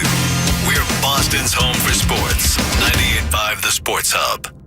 The Red Sox are saying we're spending money. Because if you're going for a top rotation free agent pitcher, you're willing to spend some money. Yep. The other thing I think will be interesting with the Sox, we know their minor league system is loaded. Are they going to go to Seattle, make a trade? Are you going to make a run for Skubal? Are you going to make a run with a trade possibility for that top-end starter as well? And the Dodgers have a bunch of guys you can go get. So they have some opportunities to be able to do some things. That's the uniqueness of the Red Sox. Harold Reynolds on MLB Network earlier this week on what the Red Sox could potentially do, trades. To me, it's so easy to talk about the free agency and Bregman and Alonso and Schwarber. I think this Red Sox offseason is probably going to be mostly defined by the trades because it's a way they can improve the team without handing out big-time free agent money, which they are hesitant to do for a number of reasons. And I will defend them on one thing with that. Handing out big-time free agent money often doesn't work. We know that. I think you have to do it from time to time. The Bregman thing, last year, I don't regret that one bit. They shouldn't regret that one bit. They needed that. You should never, ever be fully opposed to the idea of handing out a big money on the open market and overpaying for somebody. And I think they're in a spot where overpaying makes a lot of sense. You need to overpay for Alonso. You need to overpay for Schwarber. But the place the Red Sox can really, truly improve this offseason is via trade because they have a lot of pieces that they can move on from. They have some valuable guys. Whether Campbell is as valuable as he was last year, he's not. Whether Duran was as valuable as he was 2 years ago or not, and he certainly is not. But they can improve this team via trade, and I fully anticipate that that's probably how they will improve the pitching staff. Especially going after Joe Ryan, where they went him at the upteenth hour in the trade deadline. Yep. It's a matter of, now this is again a test on who's the guy calling the shots for the day-to-day for the Red Sox, and that's Craig Breslow. Can he work with these teams to get a deal done? I'm worried about that. Because the Twins, they at the end, teams were messing with Breslow. Just playing games with him because they did not want to get a deal done with him. Mm-hmm. The guy that says they were offering so much. He's like, whoa, guys, calm down. Come on. Whoa. Don't give me that much. Don't give me everyone you got. Please, no. Let's be realistic. Okay. That is a part of this is a team where they're green all over, right? Not just in their successful players, the younger guys at the core, but Craig Breslow is learning the job on the fly in a way. This was a guy that wasn't at a high level when he was with the Cubs. He was in a department under the GM. Yep. Now he's leading the front office. You need to get deals done. I think he understands the baseball side of things. I don't think he understands the interpersonal side of things. Exactly. And that's beyond everything. Yeah, and that's a huge part of being a chief baseball executive. What I call it GM. Let's just call it GM. It's normal people. Thank you. We don't need to turn it into a C-suite thing. No, we do CBO. Right, the chief baseball operator. No, the general manager. Thank you. President of baseball operations. I can give you that. It's still too C-suite-y for me. PBO. It just lets Milliken use acronyms. No. General manager, GM. The guy who runs baseball. You have to deal with people when you run baseball. You have to deal with people when you run organizations. You have to make trades. And I think Breslow he understands. I don't think it's a lack of aggressiveness. People think he's not aggressive. I think he's far more aggressive than Chaim Bloom. People act like they're the same. Chaim didn't want to trade away anybody because they were his prospects. Chaim could work with people, but he was a coward. He was a coward. He approached the job with no balls whatsoever and would never. There's no way Chaim Bloom trades precious Kyle Teal for Garrett Crochet. There's too much risk involved in that. Crochet had barely pitched. Then you have to give him an extension on top of it. Mm-hmm. Breslow's willing to do that. But can he actually work with people to get a deal done, or did he burn bridges with the Twins at the deadline because he was, let's be honest, very public, and I think his criticism of them both before and after the deadline. So the Twins want to move Joe Ryan. It's probably a good offseason to get Joe Ryan because the Tigers might move Skubal. There are going to be pitchers of it. Joe Ryan is not the number one pitcher on the market as of right now. You will be able to get him for a little bit less. Can your GM actually work with them, though, to make it happen? That's my biggest question. I don't have faith in that. So that's where the Theo thing comes in. Can Theo bridge the gap? Come in over the top. Come in over the top at the end. The way I think Theo got involved at the end of the Crochet deal, the way I believe he got involved at the end of the Bregman deal. And I hate that. Because if you are the guy that wants to have the pressers and after you trade away Rafael Devers, say, we'll win more games without him than we would have with him. Do all this. Like, take all that credit. Gush over Christian Campbell when you give him that extension. You want to do all that. Do the job, man. Like, you need Theo to come in and help. And that's a part of it. I think the perfect way to put it for like the president of baseball ops of how like C-suite it is of he wants to sit behind a desk and a computer, hit the buttons and make the decision. That's all good. No, you have to learn how to work with people. There's a human aspect to it all. I don't want to do that. Someone else go do that for me. That's not how it works, man. It's not that he doesn't want to do it. It's that he can't. He doesn't do it right. He might not be able to. Yeah. The sense with Breslow. All right, so chatter. Chatter. We're not. He might not be able to. Okay, he's the president of baseball ops. Let me give you some chatter. Just because you're good at a job doesn't mean you're a leader. Just because you're good at something, right? You could be the best scout in baseball. Doesn't mean you should be a GM. Sorry, carry on. Here's what's been suggested to me. This does not mean that this is true, but I think it's an time with Matt McCarthy. I think it's an indication of maybe how people feel behind the scenes about Breslow. Yes. Smartest guy in the room. Okay. And legitimately a very smart guy. Yeah. Harvard? But he carries Yale. Yeah, no. He carries himself like that. And as a result, people don't want to work with him. Yeah. It's the whole thanks, Brez, you effing stiff thing. Mm-hmm. Well, the scout gets fired, right? Mm-hmm. Why are you firing the guy? Can't you work with him? Can't you say, hey, you think I'm an effing stiff? All right, let's talk about it. Let's have a knockdown drag out over this, but like, you have an opinion about me. Let me hear it. Let's get to the bottom of this. Yeah. Fired. Out. I think he's insulated himself. Now, again, he might actually have the answers. I think he is a legitimately smart guy. I think he understands the game. We failed to reach that alignment. Okay, he was going in the right spot. He knew they needed Joe Ryan, which is something Chaim Bloom would not have done. Mm-hmm. So he understands the baseball side of things. But being able to work with people to get something done, that's where he struggles. And that's leadership. It's not that he doesn't want to. It's that he doesn't know how to, which is perhaps even more concerning. Because if he doesn't want to, maybe somebody can teach him how to want it. You know what I mean? Maybe he can learn the importance of it. I don't know if at the age of, in your 40s, having advanced as far as Breslow has, can he eventually learn how to deal with people? That is his biggest problem. It's not the baseball stuff, it's the people stuff. I'd hope so. I hope so, too. I would. I hope so. This is, this sounds like coming off a high horse, but it's like, cool. You're 40-something, Yale educated, leading the Boston Red Sox. Awesome. You're not done learning. Like, you're new to this role and everything that comes with it. You better be someone that can strip away the ego enough and be vulnerable enough to take feedback, take coaching, right? Like, I don't know if he can. Theo comes in over the top, help with Crochet and Bregman. What he better do after that is sit down with Theo and go, hey, okay, how do you do this? Give me the 10,000-foot view, and then let's go in on the micro. Give me the macro, then the micro. I keep saying it. Don't get married to the outcome. Get married to the process, the execution.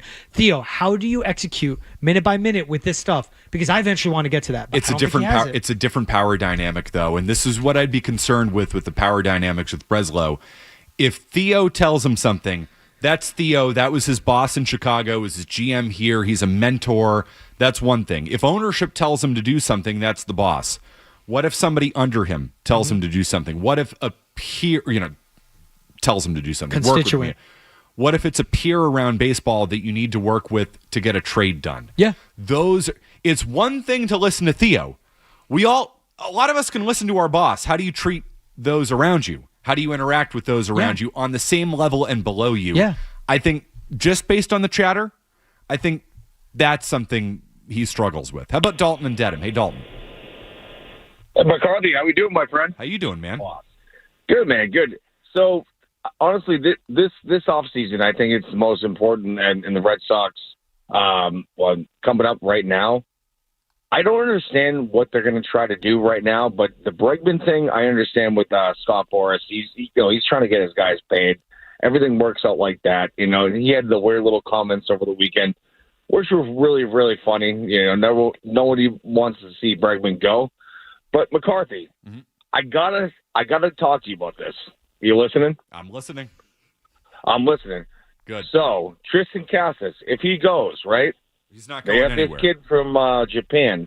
He's coming out. He looks like a third baseman, first baseman. He's looking like the real deal. Do the Red Sox make a run at him? And if they do, what do you do with Tristan Casas? Because I know the Red Sox can't just dump him. They're trying to make their situation look good right now with the organization. They just can't dump a guy just because he, blew out his knee. Yeah, but he's probably, and I got to let you go on that, Dalton. Thanks a lot. Why are we thinking about Tristan Casas? He's done. He's out of the picture. So don't. He's not a part of their future at this point. He's coming off a significant knee injury. Like, what do you do with him? Well, you can't trade him. He's not worth anything. What's going to happen with Casas eventually? This is my guess. Is I think they'll probably, if I had to bet on them signing a free agent, they'll sign Alonso. Mm-hmm. Alonso's going to come in. He's going to play first base the majority of the time. He'll split some time at DH. They'll go Yoshida, Alonso at DH. Alonso will play a lot of first base. Casas will eventually come back. He's going to be on a long-ass rehab assignment. And then maybe in 2027, Tristan Casas, they give him, they let him platoon a little bit with Alonso at first base because Alonso's going to be at first in DH, and then you try and work him back in. But chances are you never see Tristan Casas play any significant time for the Boston Red Sox ever again. That's it. I just have to echo that. I mean, there were all the questions like subpar defender at first base, serviceable at best, always slow starter. Eventually the bat would pick up. There was never enough there to warrant the best thing for them right now with their lineup and with their rotation and the possible adds they can make this offseason have to operate like Tristan Casas is not a part of the future. Agreed. Simple as that. Yep. And the sooner you admit that, the better. Hope Tristan Casas recovers well. Me Hope too. he finds success at some other MLB team. For the window that the Red Sox are in, I want them to take advantage of the young talent they have. Garrett Crochet as an ace. Aroldis Chapman revived to being an elite closer again. How their bullpen's constructed overall. Go get that number 2 high-end starter, top of rotation guy with the young dudes. Fail at this lineup. You have to operate like Tristan Casas is not available. Couldn't agree more. 617-779-0985, and he won't be available. Not for a long time at this point. We continue. It's Matt McCarthy and George Balekji on the Sports Hub. Relentless pursuit of winning. Boston's home for sport.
Sports Hub.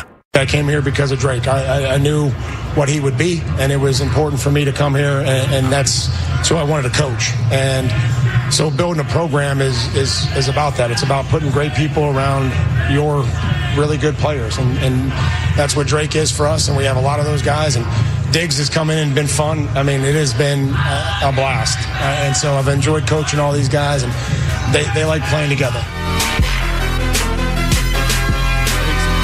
Comments from Mike Vrabel a few days ago, and George Balekji, you had some thoughts on those. Mike Vrabel took this job because of Drake May. And he's playing at a high level. He's getting his flowers across the league as well. I cannot wait for this free agency period because now the Patriots have a magnet, and it is the quarterback. So all this, McCarthy, you're going to love this, man. I'll eat the crow. Of all the talk we've been having, how much do the players matter? The scheme could be beautiful. The head coach, he could be a guy. You have a good quarterback. But if you don't have that magnet, that dude that players around the league know, Drake May's elite, that's a difference maker because that's the most important position in football. I want to go play for them. I'll take a haircut or I'll put up with the taxes. I'll take a little less in overall making money. Same amount of money, but instead of going to Texas or Florida or Tennessee, I'll go to New England, put up with the cold. I'll go live in Foxborough instead of Las Vegas because of Drake May. Mike Vrabel said it. The rest of the league notices. Other guys around the NFL in free agency are going to want to play for the Patriots because of Drake May. Oh, George. The players, Matt.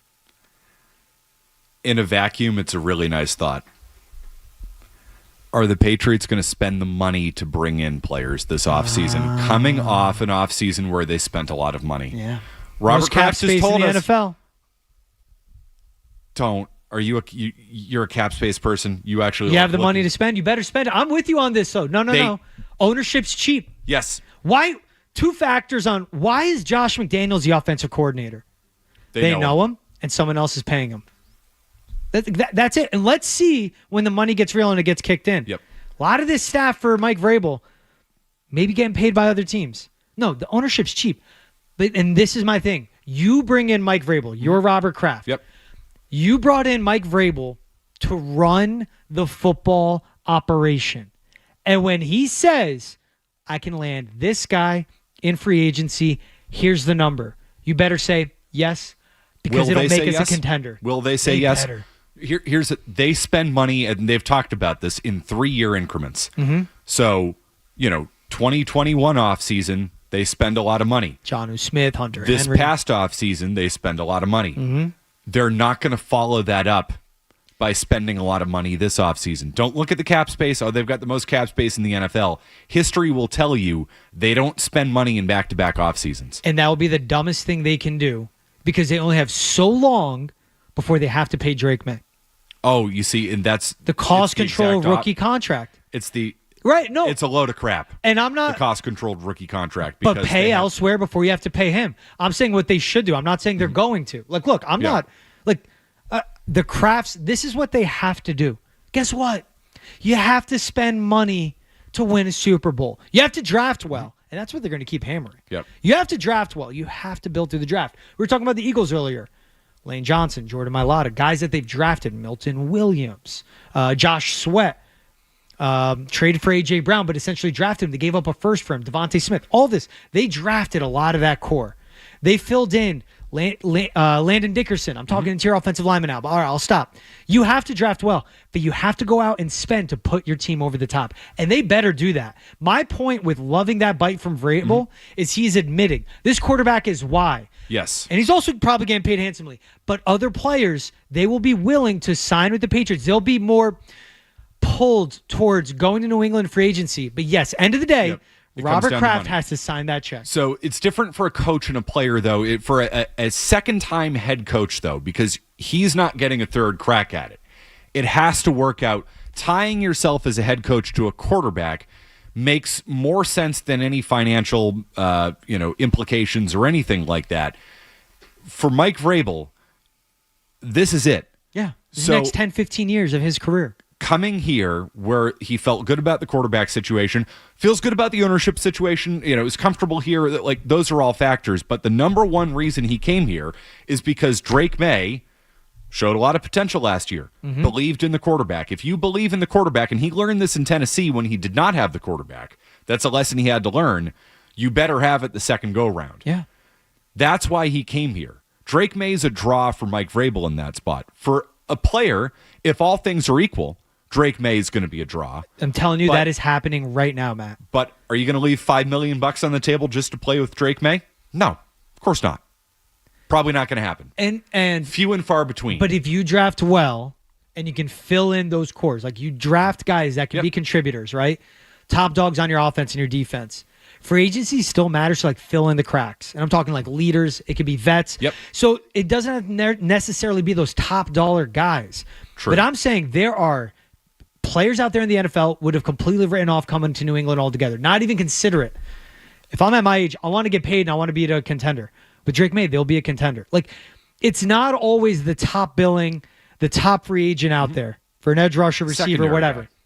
Yes. And that's what the difference maker is, though, because those guys that don't have a lot of football left, that do want to get paid, that want to be with a contender before their body can't handle the strenuous work you have to put in for football anymore, they will be coming to New England. I'm talking quality guys. I'm not talking the cast-offs just because they have a recognizable name. No. The difference maker vets that other veteran teams have had. Make no mistake about it, though.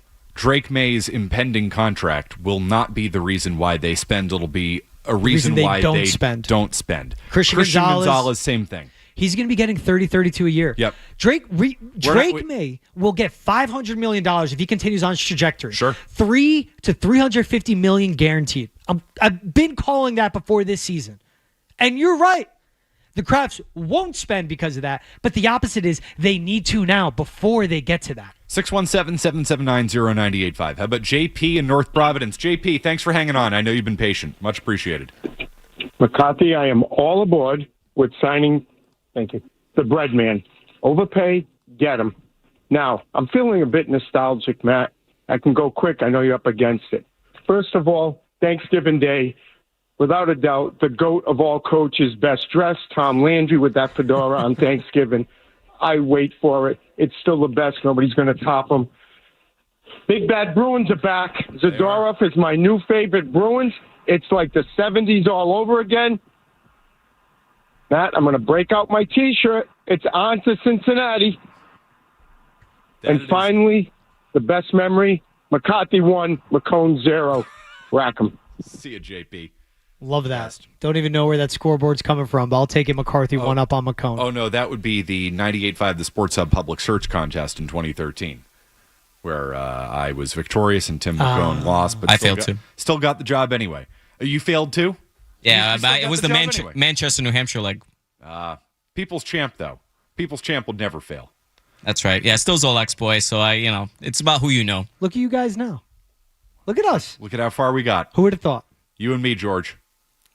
Just hanging out. Just doing our thing. 12 years later. Love it. People's champ. Once and forevermore, the people's champ. We'll wrap up this program. Coming up next, get you ready for the Celtics. Boston's home for sports.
got that covered.